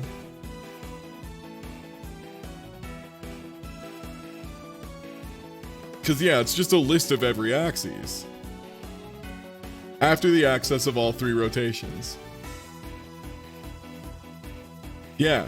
Like, I have my A0, A1, and my A1, A2, and A3. I have those. And I know all the rotations. Like, I've already pulled all of the rotations and sub-rotations, added them together, and gotten P1, which was 0, P2, which was 6, and P3, which was 0. I then converted those to 0, 0, 0, 1, 1, 0, and 0, 0, 0.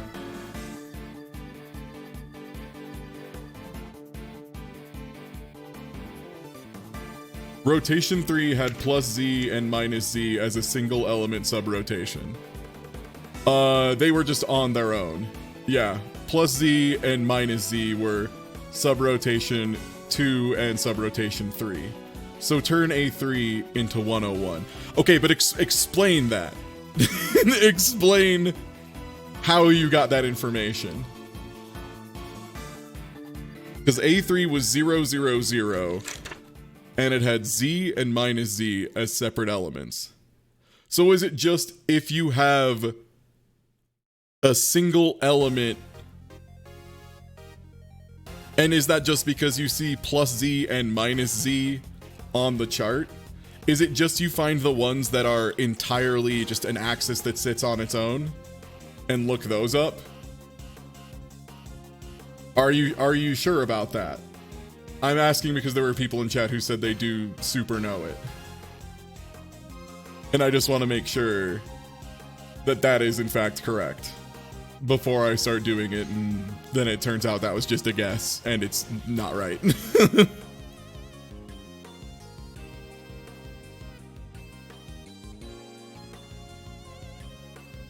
Because yeah, it just doesn't say that you need to find the ones that are, you haven't solved it. Okay.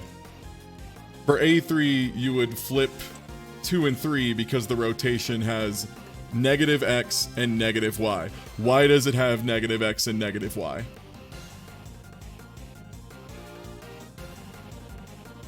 How do you determine that? Because rotation 3 also has positive X and positive Y. This is what I'm not getting. How do you determine what it quote unquote has? Because it has every axis. Like, it's a cube. It's a cube.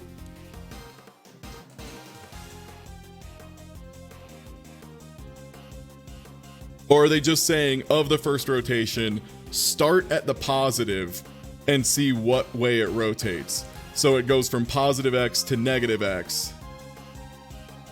It goes to the minus X, and for the Y, it goes into the module. Okay, so if you look at the X sphere, yeah, so X goes to negative X, and Y goes to negative Y.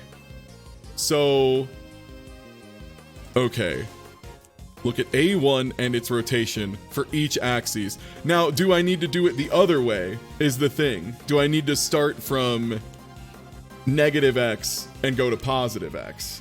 This is the part that's really killing me. Do they just mean start with the positive axes and just ignore the negative axes? Because, like, those exist. The negative axes are also making a change. Like, negative X is becoming positive X at the same time as positive X is becoming negative X.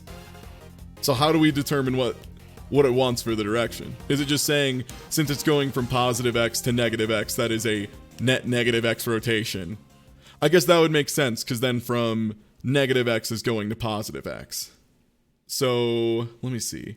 Is there any of them? I don't think I have any where the axes, like, do anything other than flip. Okay, so it's asking for the relative rotation of the subrotations. For each axis, invert the numbers position to 0 to 1. Thanks for the follow. Okay, so they want for each axis. So in this case, we have 3. So X is going to negative X. Y is going to negative Y. Z is going to itself, so that's just null. And negative Z is going to negative Z. And that's also nothing. Okay, so this is just really poorly explained. I get what they're saying. They want you to solve the relative axial movement, and then get a value from the relative axial movement, then place that on a chart, because there will only be one relative axial movement per rotation. because that was the problem I was having, is how that, what do they want me to generate as far as plus X, minus X, all that stuff. But if it's they want relative rotations, okay. So in that case, and its rotation for each axis, invert the number's position according to the table below. So what they mean is they want you to figure out if it's a plus X, a minus X rotation, or a null rotation, and then wants you to do that for each of them. Okay, I got it. Thank you. That was the small step I needed. I think I understand. In which case, let's start with 0, 0, 0, 1, 1, 0, and 0, 0, 0 again. I'm gonna get rid of this earlier part. That's good to know. I need to keep track of the sub-rotations for the end as well. Okay, so in that case, P sub 1 is 0, 0, 0. We have plus X going to minus X, plus Y to minus Y, and plus Z to negative Z. And so we're always going, it's just negative on all of them. So in that case, we have negative Z, negative X, and negative Y, so we flip all of them. So P sub 1 becomes 1, 1, 1. And that's our gray code value. Or A sub 1, A sub 1, A sub 1. So that's our new A sub 1 is 1, 1, 1. And then our A sub 2 starts at 1, 1, 0. And then, let me pull up the sub-rotation values. Oh yeah, we have plus X to plus Z. So wait, that's the part okay, now here's the part I'm super confused on. X goes to plus Z. And plus Z goes to minus X. So I guess how would I apply that? I guess I need to keep track of where X is going. Okay, so let's look for rotation 2, which is that one. So, because then we have positive X, which turns into positive Z. So, okay. So, yeah, no, this is a mod. This is a mod made by the community after 5 years of them making it as hard as possible. This is not standard. Don't yell at the devs for this. This is specifically for people who have been doing this for 5 goddamn years. I'm jumping in because I like trying to take on impossible things. It's just part of how I've gotten strong. It's just part of how I've become who I am. So if it goes from positive X to positive Z, what value do I get from that? Because that means it's rotating.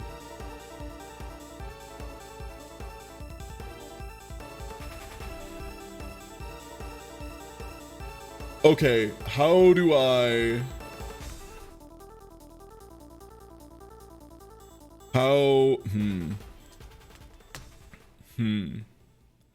Yeah, I guess here's my question. I understand going from positive X to minus X is minus X. I get that. From plus X to plus Z, what is that? Is that a value? Do I get a value from that?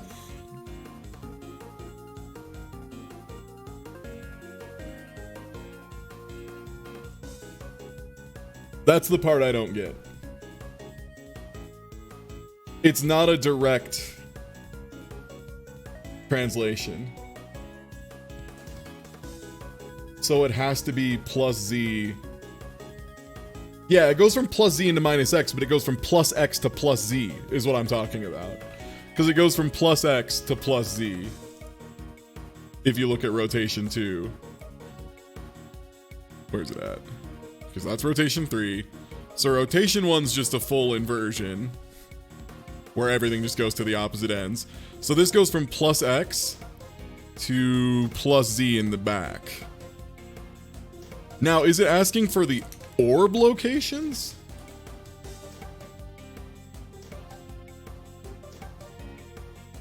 I guess I don't understand. I guess, oh, are you talking like... I mean, it passes through itself, though, is the thing. So it should be able to rotate in, like, illegal ways. Because, yeah, it goes from positive x to positive z. So, what does that mean? Because then it goes from positive z to minus x, and minus x to minus z, and then minus z to plus x. Like, that was the whole point of the looping list.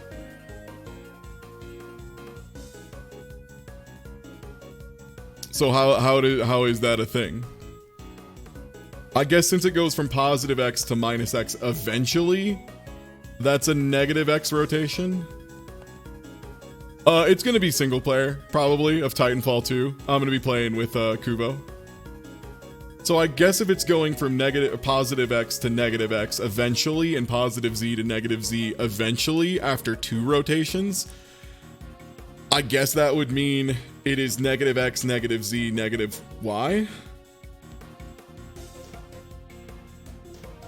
No, it can't be what axis it rotates around, because again, it can literally pivot through itself.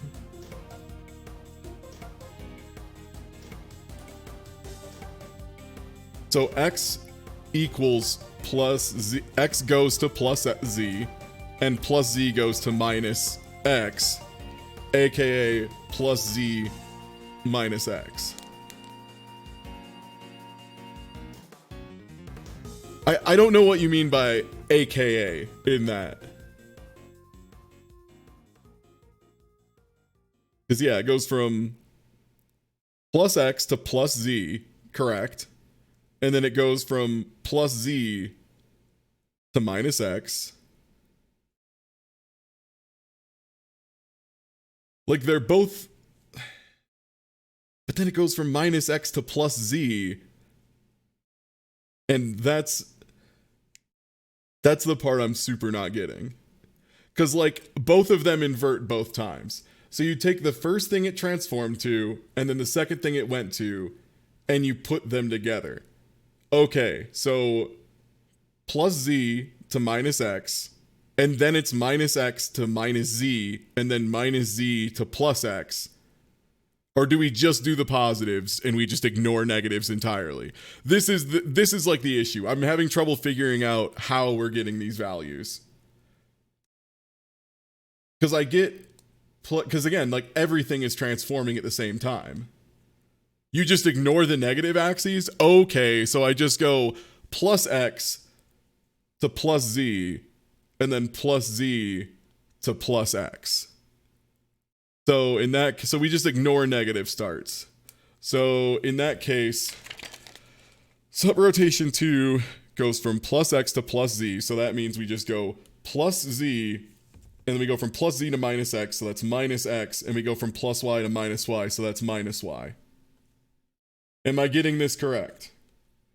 So that would mean our chart value here on the axis position chart is from plus z minus y, or minus x minus y, in which case I should flip and unflip the third position and flip I'm the officially second throwing position. in the towel here. I got a whole bunch of information that I was tracking for the past like 2 hours, and I'm pretty sure all of it was wrong. I've had a few people in chat who have been helping me discern the chart, and I think I now understand what you're supposed to do with the chart, but I'll be keeping working on it. Yeah, please. Yeah, I am now starting as soon as I can explain it, I will help explain it. But until I have solved it, I'm not going to help because I don't want to get that info. Traveling to the charts because the camera makes it fucking impossible to try and read the movement of any of these points. Yeah, I think I'm going to try and solve a 3D one and then a 4D one. And then I will accept if I can solve a 4D or 5D one that I understand the concepts. And the big thing is the 91 is just too much visual noise. It's just too much visual noise. Like what I would do if I wanted to make sure I solved it, here's what I would do. I would record a video of it doing it and then slow it down to like a frame at a time. And then navigate frame by frame. Frame by frame. Yeah, because I think I've almost solved the hard part of this, and then the other part is just it's too much visual noise. I think I'm in the same boat where if I can solve the 3D one, I'll be like, I'm good. Yeah, I'm gonna try and sample the exact hex value of the colors. That probably just maps to the coordinates in the projection. maybe. Yeah, I believe so. The only because each problem X- is every time. they change back Plus to what they X are. is red, Yeah. and plus Y is green, and plus Z is blue. Yeah. Yeah, and So every dot's current color tells you where it is in Yes. the 3-space projection of the hologram. Correct. And you just have So you to could, just by follow. reading the colors, know where each dot is. Yeah. Okay. All right. I'm heading back. Yeah, if you could just honestly, if you could just do. No, I intentionally did this, Ultima. I'm well aware this isn't the first. Like, hi, I'm Ty. There's probably some I've still people. officially given up. I have no place to start at this point. I don't understand it. I'm just gonna accept that. Okay. Have you looked at 3D Cube at all? No, it probably would help, but I don't want to go through it and All set right. it up. I'm gonna keep going. Hi, I'm Ty. I intentionally do I'm bad going to ideas host a everyone lot. over to one of them. Yeah, I'm Ty. I There do a might bunch be a of bad side ideas. of one of these, which is Here, one second. a more convenient perspective from which to try and grab. All right, hi, I'm Ty. I stream here a bunch. I stream every day, 3 p.m. Mountain Time, 5 p.m. Eastern. I do a whole bunch of variety stuff. I've got a schedule posted on Twitter. I got a real fun series I do where I play through old games with a bunch of my friends. That's a really good time. That's called Cyber Couch. I do that every Monday and Saturday. Tomorrow I think I've got Street Fighter 5 viewer matches and Mario RPG randomizer. I'm not sure. I'd have to check the schedule. But if you aren't already following, please do. I do a lot of other stuff. It's a good ass time. 2 different orbs from the very beginning of starting one, and Okay. I did actually manage to get the 3 rotational places that it went to, and a neighbor for each one of them to do the same thing. And I still had no idea how to actually record that information down. Even upon reading it, I just don't parse it. Plus Z. Okay, so sub-rotation 2, we got plus X became plus Z became minus X, and plus Y became minus Y. So we have plus Z, minus X, and minus Y. We take that to our initial 110. Thanks for the follow. So yeah, that's flip and unflip the third spot, and then flip minus Y, which is second. So then we take our So to have gone 110, from 100. our top corner of just minus S and seemingly nothing else. as a side loon, you're still vocal. Oh, I flipped it wrong. Yeah, switch. Let me get this music going again. Actually, one sec. Hold up. I'm just gonna pull up. I have a bunch of fighting game OSTs, right? In the Big Shuffle? I do. Oh shit, is that some fucking Captain Commando theme? Oh baby! Oh baby! Yeah, I think the thing is, like, if you understand the method, you can just apply it up. It's just with 9, it becomes incredibly taxing. Oh, I've played Keep Talking and Nobody Explodes in the past. It's a really cool game. I'm really glad, by the way, to see the modding community has gone so far in this game. Because when we played it years and years ago, the thing we all said was, damn, this is really cool. All they need to do is keep making, like, additional manuals with some bonus modules. And I would gladly pay like $20 for a pack, you know, for like an intermediate pack or something like that. And then they just didn't, and I was really sad and just didn't look at it for a long time. So it was a really fun surprise looking at the community and being like, holy shit, they never stop. They've been going ham. This squad's been going bananas. I love it. Yeah. Okay, so I think that means our new A sub 2 is 100. Our A sub 1 is 111. So we start with A3 at 000. Plus X becomes minus X, so that's minus X. Plus Z becomes plus Z again, so that's plus Z. And then plus Y becomes minus Y. So I think our 3 values for these 3 are is, so minus y plus z minus y. And let's reference that against the chart here. So that means flip and unflip the last one, and flip the middle one. So do flip the middle one. So in that case, 0, 1, 0. Did I do all this right? X went to negative, so that was negative, negative, negative, which was flip all of them. So I have, for my current a sub 1, a sub 2, and a sub 3, I have 1, 1, 1, 1, 0, 0, and 0, 1, 0. Now, if I were to take... Okay, using this, I make a sub 0. And that's just take the second digit from all three of them. So a sub 0 is then 1, 0, 1. So again, for those of you playing along at home, currently, we have a sub 1 as 1, 1, 1, a sub 2 is 1, 0, 0, a sub 3 is 0, 1, 0, and a sub 0 is 1, 0, 1. I believe those are our values. A 1 to 3 is now gray code. Convert each one to binary. So we leave a sub 0 how it is. We only convert a 1 through 3. Okay, let me get another page going here. Sorry, Dragonov notes. I'll see you again later, baby. We'll play Tekken another time. I'm using the other part of my brain right now, dog.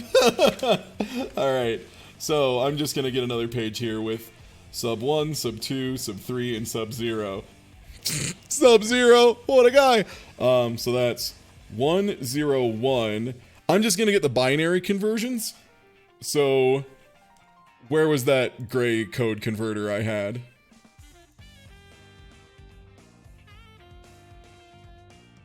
Whew.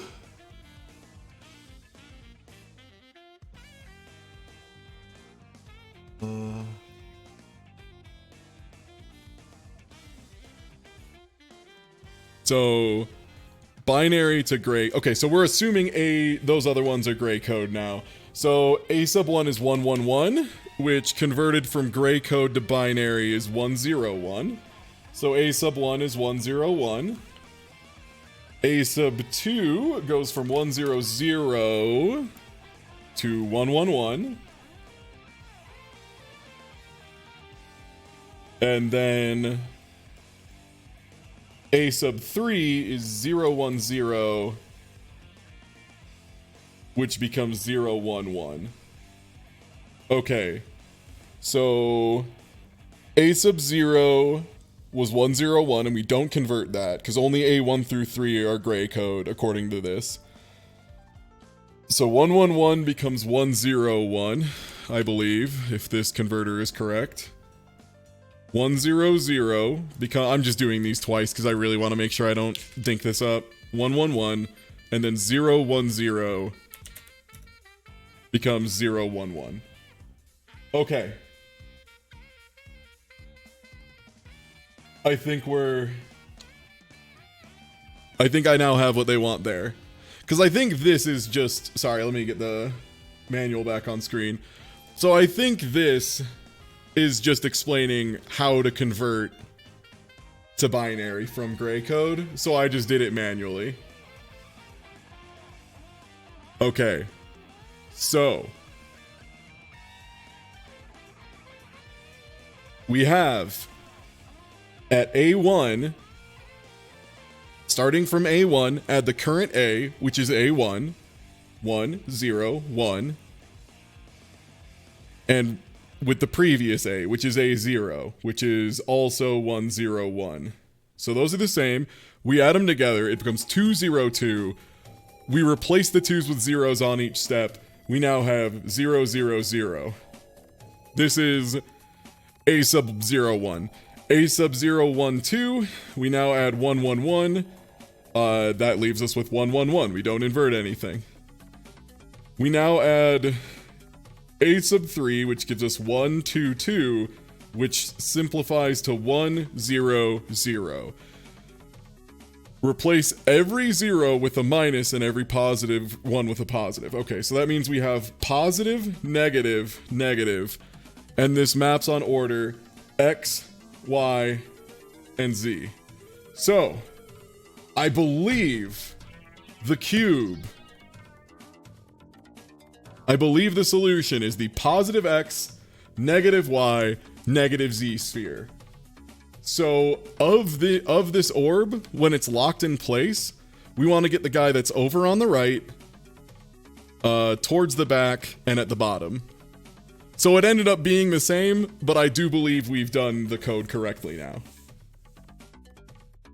Are you allowed to say if that's correct or not? I'll just say, one sec. Let me get to the next part. Let me see if I screw it up. I think this will be more fun if I try it and it works, and then I get a nice surprise. Okay. Interact anywhere on the module to pause it. The rotations will stop and a sound cue is played to indicate that it's ready to be interacted with. Each time it's paused, a random sphere is chosen. This is called the starting sphere. The starting sphere is white. You know what? We're just gonna... Oh, right. I need to turn the sound back on. I guess I'm gonna go ahead and do this.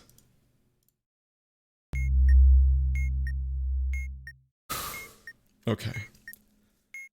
Each time the module is paused, a random sphere is chosen. This is the starting sphere. Okay. Get it to the other one. When the module is interacted with, during the last digit being 0 to 2, an axis is queued. Each submission represents an axis, though the order is random. One will need to be queued of all L axes that were submitted. All axes can only be submitted up to 2 times. Same position. Submit all 3 axes.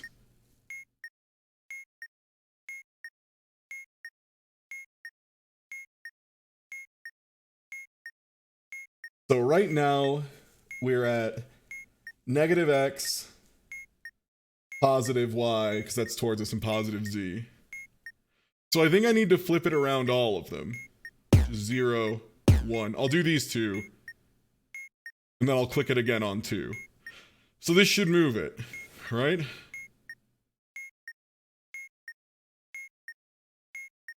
It moved it back to the same spot.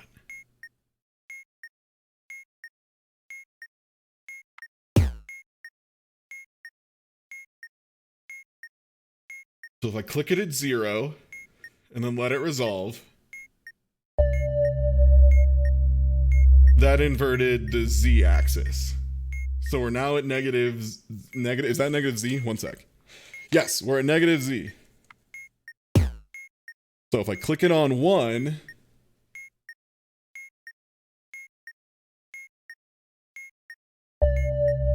we're now at negative Y. So if I click it at 2,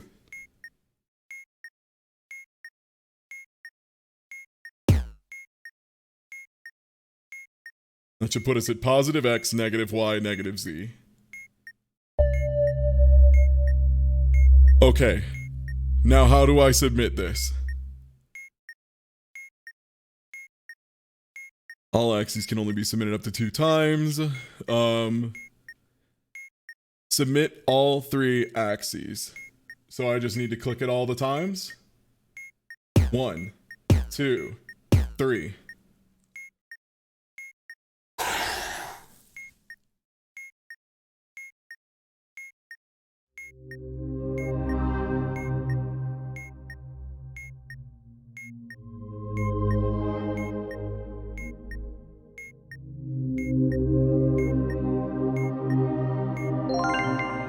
Yes!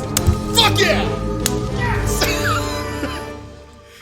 Yeah, man! Yeah! Woo! Woo! Yeah, man! I just solved the 3D one, baby. We in there. I got it. Yes! Okay.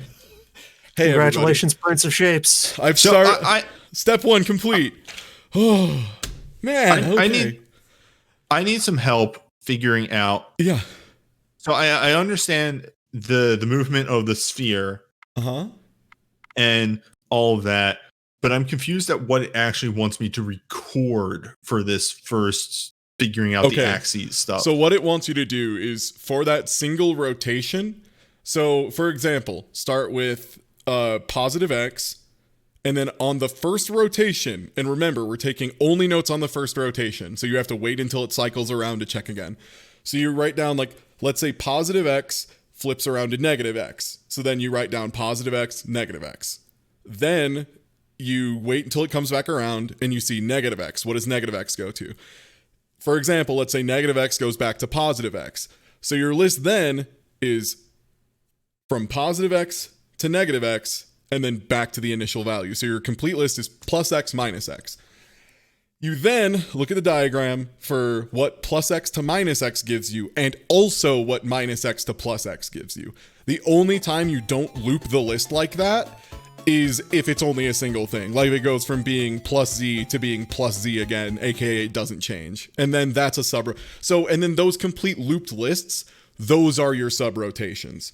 So for example, I had the cube go from plus X to minus X, plus Y to minus Y, and plus Z to minus Z.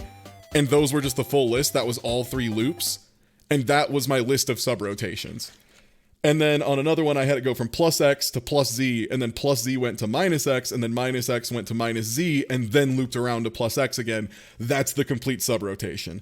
And then I look at the plus Y, which is the only one that's missing, and plus Y goes to negative Y, which goes back to plus Y. So the full sub-rotation too is plus Y, negative Y, if that makes sense. There's times like these that I wish I have a webcam. Because I was seriously just like staring, just like I don't what. All right, so I need to break this down a little slower. When you're talking about a full rotation, you are talking about all 3 times the orbs change. No, I'm talking about only the first time. Specifically, only the first one, not all 3, because you need to find. So the 3 of them, solved, now solved for cube you separate. 2. God, how do I put this? So like in the first, in a rotation, right? A rotation is like a full set of all the rotations is going to contain every axis, positive and negative, right? Because it's a cube, it has to have all of them. So on that first rotation, you need to keep track of all the ways it's changing. So like you literally check and write down every single way it changes. So if plus X becomes minus Z, you write down plus X minus Z and then find out what minus Z goes to, write that down, find out what that goes to, write that down until the list loops. And then that's a sub-rotation list. And that's why a cube sometimes, like for example, that was a 3 sub-rotations one. I had another that was 4 sub-rotations because plus Z went to plus Z and minus Z went to minus Z. So those were separate sub-rotation lists on their own.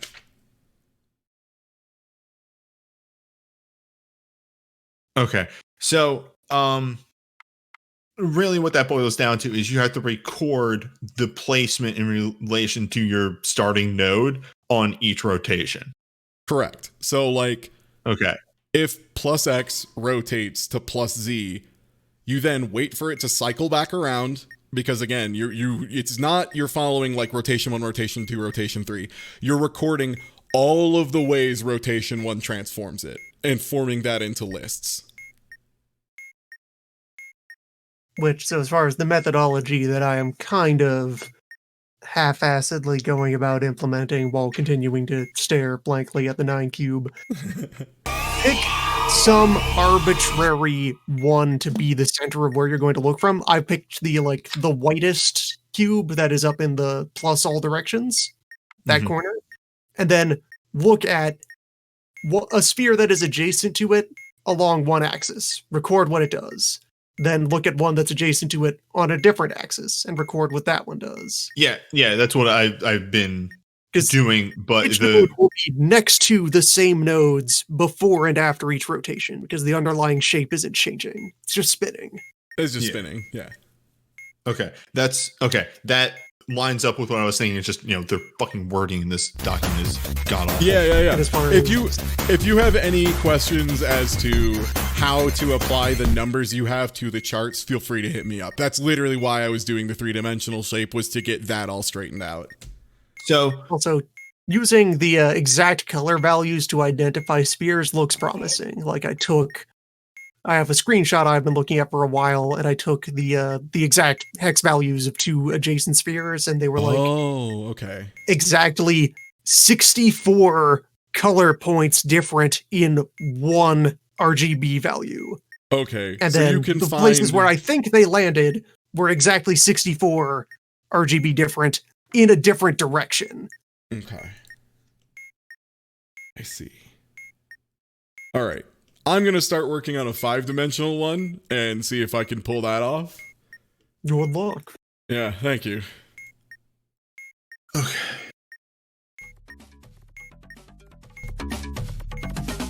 Let me turn that down a little bit. That's a little loud. Sorry. What can I say? I love Mortal Kombat theme. The Genesis version had some real bangers. And yeah, thanks everyone for the gift subs. Thanks everyone for hanging out through all of this. I wasn't sure if this would be watchable or a nightmare, and oh my god, we've been going for 2 hours already. Holy shit. Okay, so let me go ahead and look at this. To the diagram, to the right shows an example of a Seer's 5 neighbors as seen from the front. Okay, so in reading order, left to right, top to bottom, the spheres are Z, V, W, Y, and X. Okay, so Z, Y, X. And then the 2 bonus ones are V and W. So our 2 bonus dimensions are like these kind of weird angles. So it'd be from U to U and from U to U, I think. Because those are its closest neighbors, I believe. Some of this is just going to be really hard to track what the first... Okay, so first motion there. Okay, it just went from there to... Okay. Okay, so this is our positive... How do I know what it changed to there? Do I just have to assume it's a full inversion if it just phases through itself Brief like shaper that? interlude here. Where are the mod options to try to rein things in to fight a weaker cube? Yeah. If you go to the office and go to mod settings, it'll pull up a folder, and then you just go to Octa Yatagon settings and switch it from 9 down to 3 or 4. And where are mod settings hiding in the office? It is under the... Here, I'll just pull it back up. It is mods on the desk. There should be a folder that just says mods. I see no such folder. Yeah, Okay. I also didn't have that. There So is Loon, the bombs you're gonna- binder, the menu folder, and the panel, and that's So it. You're you're gonna still wanna go- okay. So you're still missing some of the other stuff. Did you do the unlock all missions thing in accessibility? I did. Okay.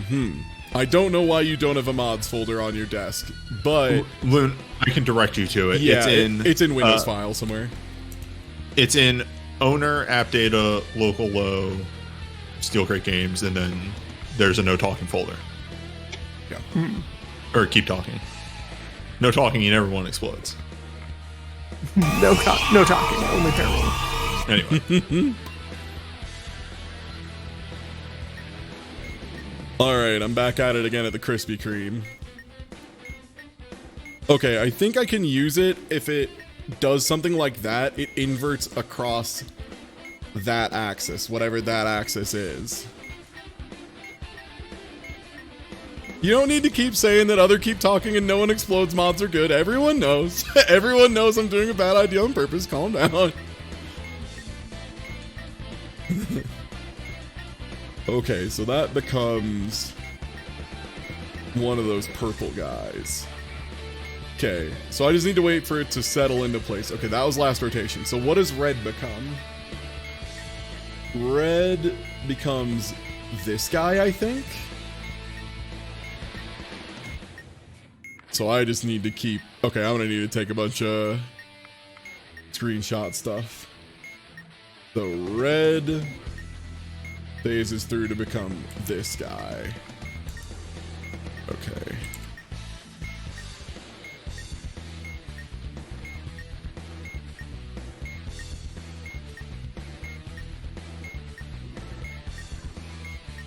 To this like kind of bluish one. So it goes from red goes up to the blue guy there. So where does black go on the first one?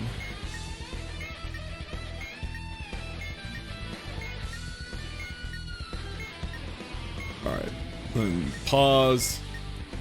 First rotation. Where do you go? You become this guy. So you become that guy here. So that means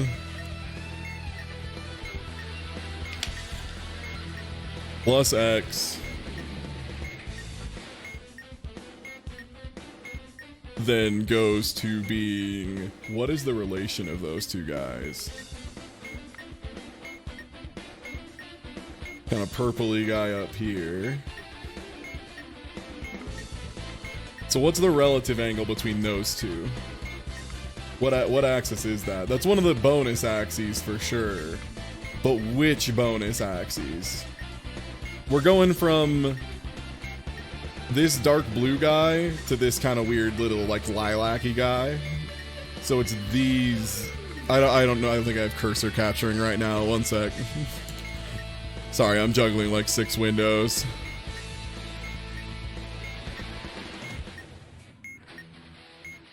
Okay, so yeah, we're going from, you can see where the, you know what, let me just, let me capture another window. Allow me to capture an additional window. All right, hold up. Yeah, the cursor was only on the other page. Okay, so let me just transform, fit to screen. Hello. Here's my other high-tech. Here's my high-tech maneuver. Alright, so it's these two. It goes from being the x-axis, which is from the black one back here to the red one here, up to this axis. And I'm not sure what axis that is. It's one of the two weird ones, and I think it's, I want to say that's plus W. That's plus X to plus W. So then I need to find a plus W that I can track. We're doing 5-dimensional right now. I'm going to do 5-dimensional and probably call it. I'm going to see if I can find the values at least. So that's from this black one over to this kind of reddish one, which I guess we already know where the black one ends up for rotation 1, right? It ends up being that back blue guy. So we can just figure out, because that's going to be consistent, right? The corner is going to go to the same corner every time. So we just need to watch where this guy goes. So yeah, we're going to try and follow this guy here, because this is plus the new axes we need. Okay, it becomes this dark blue guy. So that's...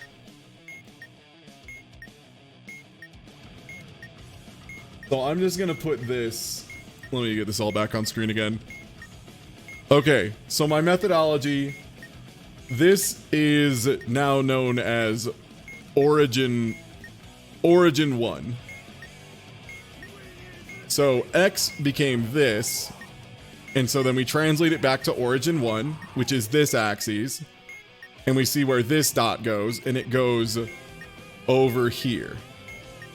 So now we just need to solve what axis this is.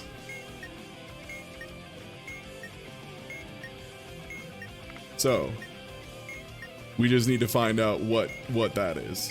I think that's another one of the weird axes, isn't it? It's kind of like angled at us a little bit. I think that's that's negative V, I think. So negative V. Okay. And then once again, so we need positive V and invert it. So positive V is up to this guy out here, I think. Yeah, it's gotta be. So we find out where this guy goes, and then we invert it. So it's, I think, to that light blue orb, if that was the first rotation. Okay. So we check where this guy goes. Or I guess we can't really, because we need to see what... We need to follow like a legitimate negative, because this is just going to be going off into space. So we can just follow this and see... Well, yeah, because we know where this will end up. So yeah, we can just do it and invert it. So where do you go at the first rotation? Yeah, this is an ultra cube. Which is kind of sick. Okay, there's the lock. Where do you go? You go up to this kind of pale blue dot up here. So that's this guy, I believe. So we figure out where you are relative to that, and we have to make sure we make it negative. And I want to say that's just Y, right? Because yeah, if we look at it straight on, well, no, because that's... What direction? It's this one, right? It's those two. Yeah.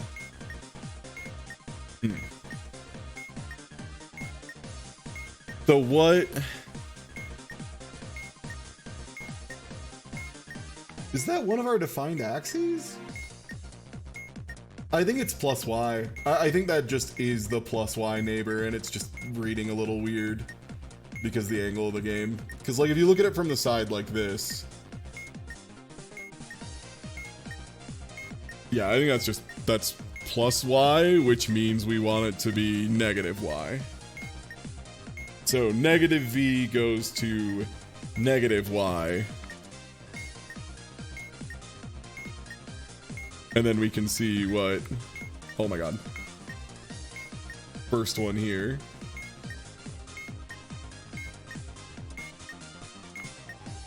So negative Y is away from us. So I gotta figure out what this green one goes to. On the first rotation.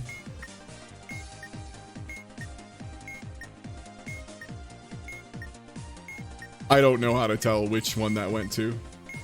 I'll be honest, I have no idea how you're supposed to tell when it just turns into a big orb. I guess I gotta see where the center point of the orb is that it's converging into. It's right here. Yeah, I can't tell where the hell that thing's going.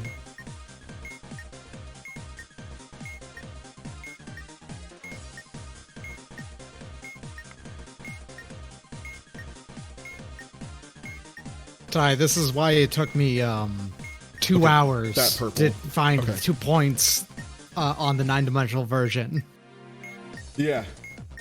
and where they moved. That's why I skipped that. I was like, no thanks, I'm good on that. Okay, so it's that purple and that dark blue. Are those just, I think that might just be positive X. Yeah, positive X. Okay, which is a loop. So I think that means sub-rotation 1 is plus X plus W minus V minus X.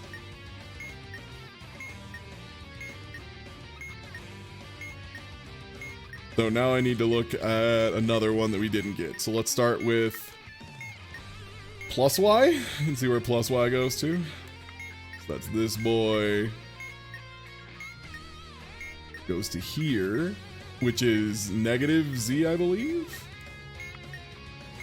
Yeah, that's negative Z. That means plus Y goes to negative Z.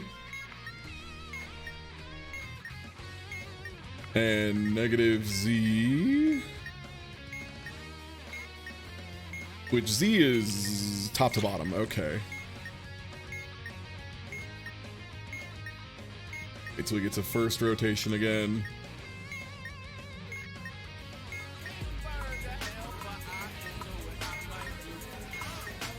Where do you go? You go right here. I see a cube, so this must be a good time. Is that just back to plus Y? Because that's... This guy goes down to here. And from there... Okay, so it's that guy. Yeah, that's plus Z? Or plus... Is that plus Z? Wait. Oh yeah, it just inverts. So it goes to plus Z. And then... Plus Z. Oh, I started at plus Z. That wasn't plus Y. Plus Y is towards us, I think. Let me double check. I think I started this list incorrectly. Because where does this green boy go? Yeah, you go up to there. Okay, I made a mistake on this list. So this is actually plus Z minus Z plus Z, I believe.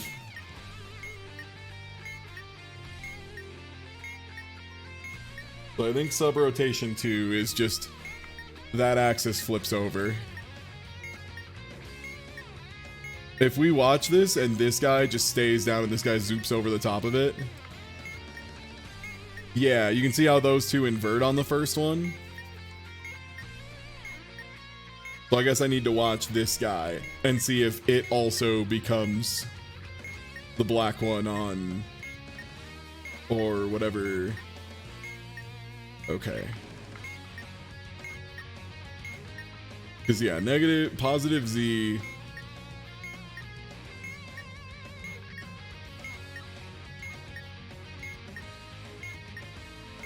So I think that's right. Okay, so we have positive X, positive, let's do positive Y, I guess, which is towards the camera, and this will be sub-rotation 3.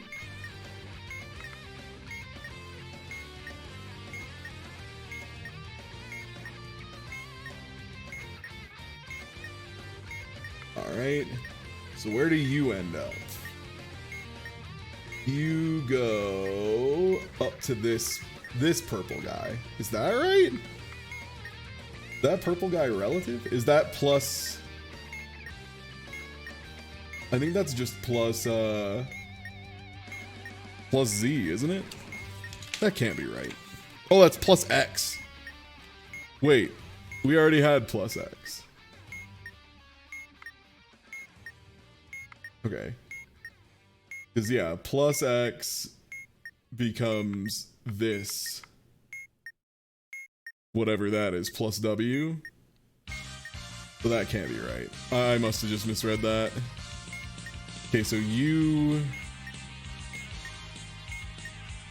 Yeah, you become this guy, which I thought we already had.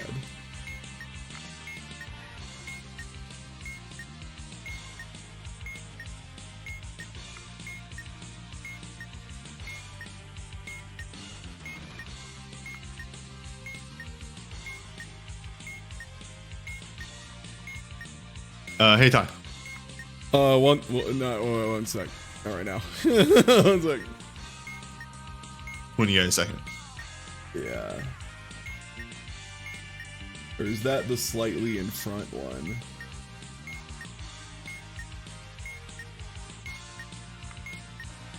Here's the beeping.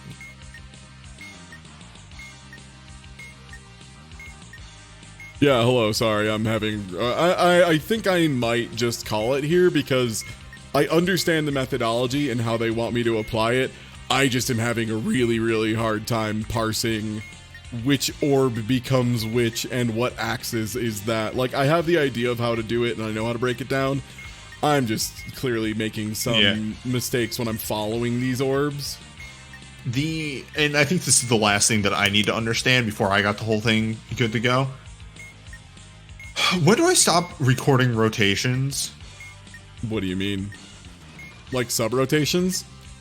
Like any rotations. Well, like I don't understand what the end point is. So there are only 3 rotations. Yeah, there's only 3 rotations. and you are trying Okay. to evaluate all of the changes in one rotation. So you have rotation 1, rotation 2, times, and rotation pauses, 3.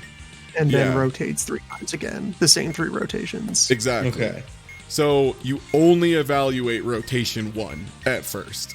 So you find out, and the way you know you are done is when every axis has been represented in your sub-rotation list, as it is a cube and does require all axes to exist.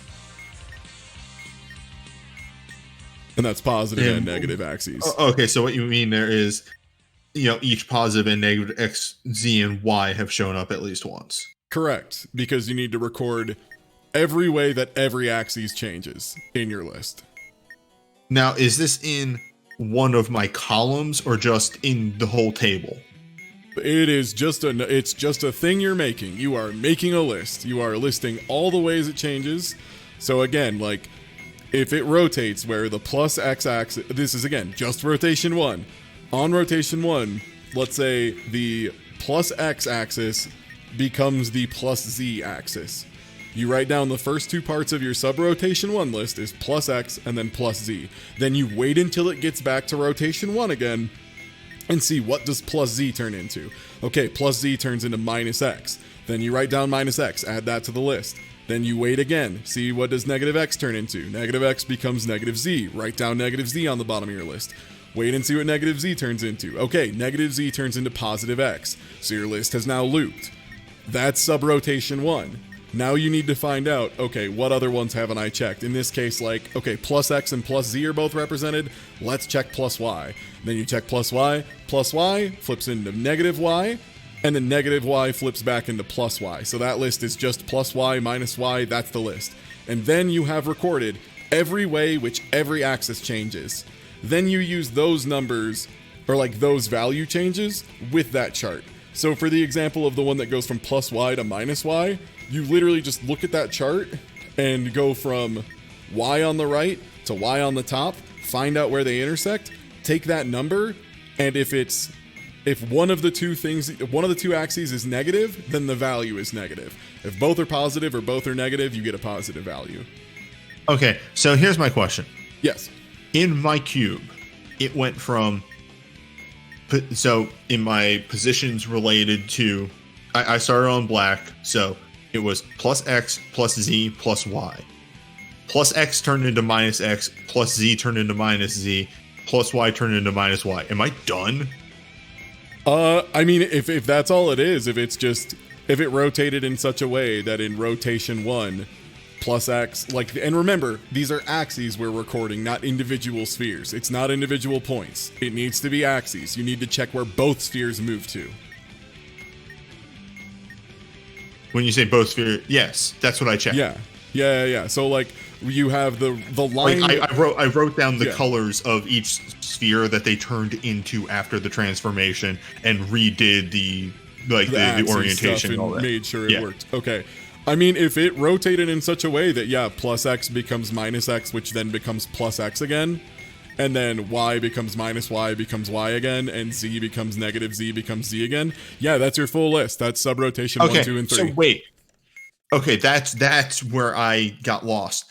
Do the individual axes in those positions have to get back to their original location? Yes. Okay, so I need to keep going because plus X. No, it is one rotation. It is one rotation. There is only you see all the ways the axes can finish, but if plus X goes to minus X and goes back to plus X, that's it. You're done. That's it. That's the full rotation. That's what I'm saying. Is it the position that was plus X? Yes. Has not gone back to plus X yet. You extrapolate what the one rotation is doing. You are seeing plus X, seeing where that rotates to, and then taking the value from where it rotated to the next place it rotates to until those lists loop. So don't think of it as you're waiting for that one to go back to its original position. Think, okay, plus X becomes minus X. Now, next time that rotation comes around, start with minus X and see where minus X goes. That's the list you're making. And then eventually, so like you see then on that first rotation, where does minus X go? If minus X just goes back to plus X, that's your whole list for that sub-rotation. If minus X becomes plus Z, your list is different now. That sub-rotation list is now X minus X plus Z, and then you then you go back and wait for rotation 1 again and see what does plus Z become. If plus Z becomes like, you know, and you just wait until you get the first value again. Okay, so that's what I'm saying. Like I have to wait until that orb in relation to my starting orb becomes plus X again. No. Axes. All axes. I don't care about orbs. Stop talking about orbs. We're worrying about axes. You need to be following lines, not following dots.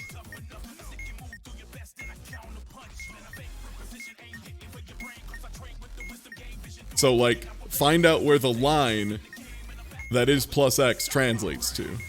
Here, do you have? Let me go to the multi-stream. I'm just gonna look. Yeah, I took a video because that's the way I can parse it. So yeah, let me make sure my video is up. Yes, okay. I have the video I recorded. So let me know when you got my thing up. I am opening your Twitch stream now. Oh, in fact, wait, hold up. We're being dumb. Okay. I mean, you don't have to side stream. Okay, you can do that as well, I guess. Let me get that. Yeah. muted. So here, okay, so this is your starting position. So show me. So I started at black, right? Don't. Okay, no. Just play the video first. I want to make sure you have the 3 rotations properly recorded. Okay, so that's rotation 1. Everything inverts. Rotation 2 is that way. Okay, no problem. Rotation 3 is through the tops, and it pauses. And that's it. And now we're back at rotation 1. Okay, so in rotation 1, we're going to start with X. So we're going to go from, we're not going to use the black and red sphere. We're going to use the green and yellow because they're way more visible. So we're going to say the line between green and yellow. That is where we're starting. That is positive X. Now, play rotation 1. Wait. Just go, show me rotation 1. The very first rotation. Because just from my understanding, why is this positive X? Green to, because that's the axis it is. From green to yellow is plus X. From green to the teal is plus Z. And from green to black, that's negative. Oh, you're Y. right. Sorry. Yeah. Sorry. I mixed something up in my notes. I have everything recorded fine in that instant. Okay, so that's plus X. Yeah, so that's plus X. Yeah. Or I'm sorry, that's plus X. So plus go X back. turns Sorry, to I minus looked X. away at my notes literally right when you did that. So can you back up? So you need to follow both. Don't forget, we're following both. Yes. So where does green go? Green goes here. So yeah, green goes there, and yellow goes to the back there. So that's, so now, what is it now? That is now it's minus X. Minus X. Okay, now play rotation 1 again. Because we're only evaluating rotation 1. I think your mistake is you keep evaluating all 3 as a group. You're not doing that. You're just evaluating rotation 1. So now go back to rotation 1 again at the very beginning. And now follow negative X. So you can even start with the ones you had before, the pink and the blue, and just follow the pink and the blue and see where those go on rotation 1. Okay, they go back out front again and become positive X. So that full sub-rotation list, now that it has looped, is plus X to minus X, and then it loops back to plus X. That's sub-rotation 1. Now do this for every axis. So yeah. And then you do that for each axis. Okay. Until you get every single one in a list, and then that is your rotation 1 table, is the accumulation of all of the sub-rotations in rotation 1. Okay. Yeah, that's confusing. I didn't know was.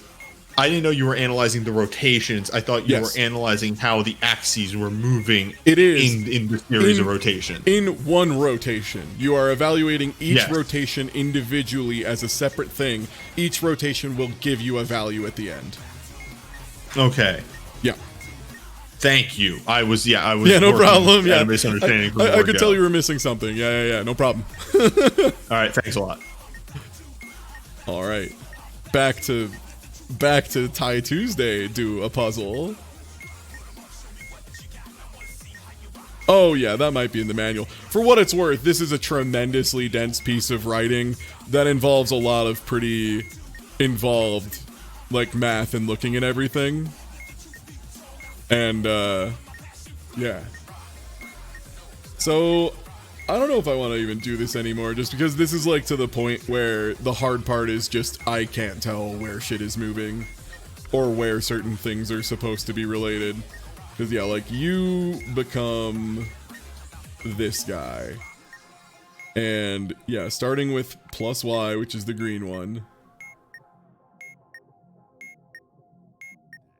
Is it this purple one it becomes? I'm just gonna highlight here and watch it. Yeah. What axis? See, because like the issue I'm having is from here to here, I can't tell what axis that's supposed to be. Like it's just really unclear in this cloud. Because it looks like it's plus... It looks like it's plus X. But we already have plus X in another chart. So maybe I made a mistake with plus X. What does plus X become? It becomes this guy. So what is that guy relative to you? That's the weird off at an angle in front of it and kind of askew. So I think that's W. That would be plus W. Okay, yeah, I think I made a mistake before when I was evaluating plus W. Because plus W is this guy, so I need to see where do you go. You go here. Okay, yeah, that was my mistake. That's relative to this. That is negative. It's that weird offset one. So I think that's supposed to be negative. That's negative V.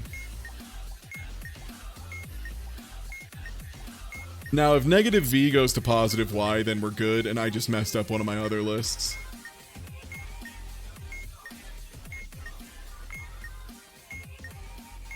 So negative V is starting on this axis. So starting from this blue guy, where do you go? Now you go up here, which I do believe is plus Y. So it needs to be negative Y. Okay, now what does negative Y become? This goes to here, which is positive Y. Okay, okay. That's what I screwed up. And then there's where it actually loops. Okay, so I just messed up my subrotation 1 list. So this is now actual subrotation 1. Subrotation 2 is already solved. So we have plus Y, plus X, plus W, plus Z. We don't have X, Y, Z, W. So we're missing V and... Is that it? Yeah, positive V. So I guess we'll start with positive V.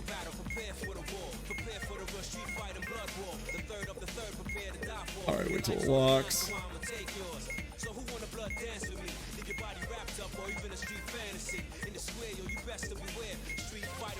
That's this guy. Where do you go?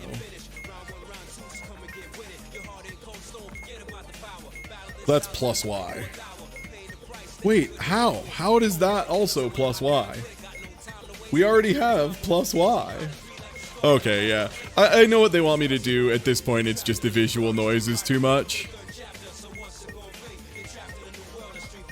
I mean, I could at least poke it.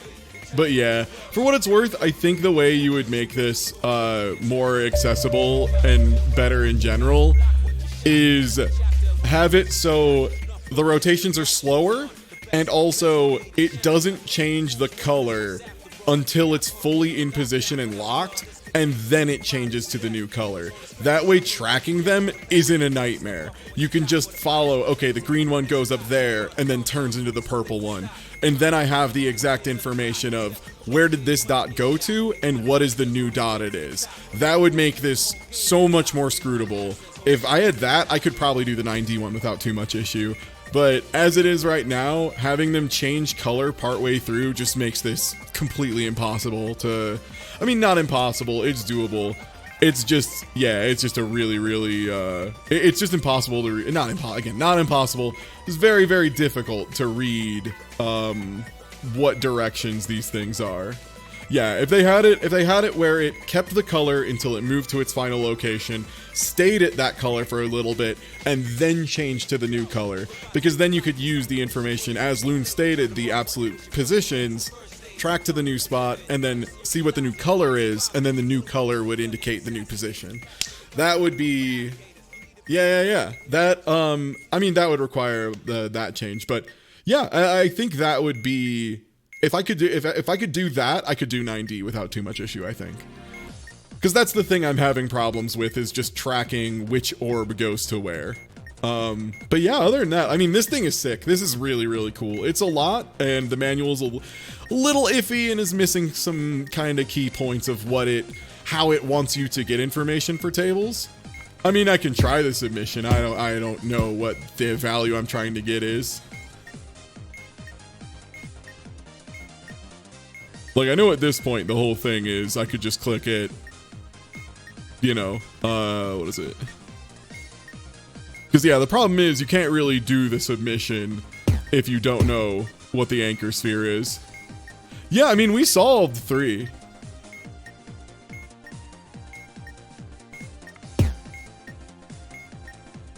Oh, I mean, the problem is I don't even know which one this is relative. Got the anchor sphere. Nah, I'm good. Yeah, that's the other problem I'm having is like having to solve which of these is negative plus negative. Like, I know how to solve that, but I would just need a bit of time to even look at this and figure out which one this is. Because, like, I think that's... Yeah. Again, the problem is just the readability. That's the issue I'm having. Like, yeah, again, I figured out how to solve the math stuff. It's just the information is too hard to parse. Because, yeah, if we wanted... Yeah, no, I again, I'm not really interested in... I said no, I'm good. But, clipping and sending it to the author. That's some real shit you just said. I mean, as far as just making it more scrutable, yeah, that would be... Like, I really like this, though. This thing's super cool. I think a little extra readability on the information, and this is just a really kick-ass puzzle. I had a really good time with it. Yeah. Again, if the information was just a little bit easier to parse.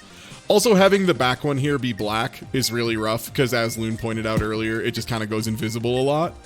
But if we, yeah, just changed it a little bit, made it a little easier to parse what dots are where, how they're connected, that kind of thing. Yeah, that would help a lot. But yeah, I think that was sick. I'm glad we solved one of them. Again, it proved I know how they want the math to be done. Okay, yeah, I think I'm good. I've figured out how to harvest the information, how to use the information I've harvested and turn it into an anchor sphere, and then move from the one sphere to the anchors. Like, I get what I'm supposed to do. At this point, the problem I'm having is just reading the information.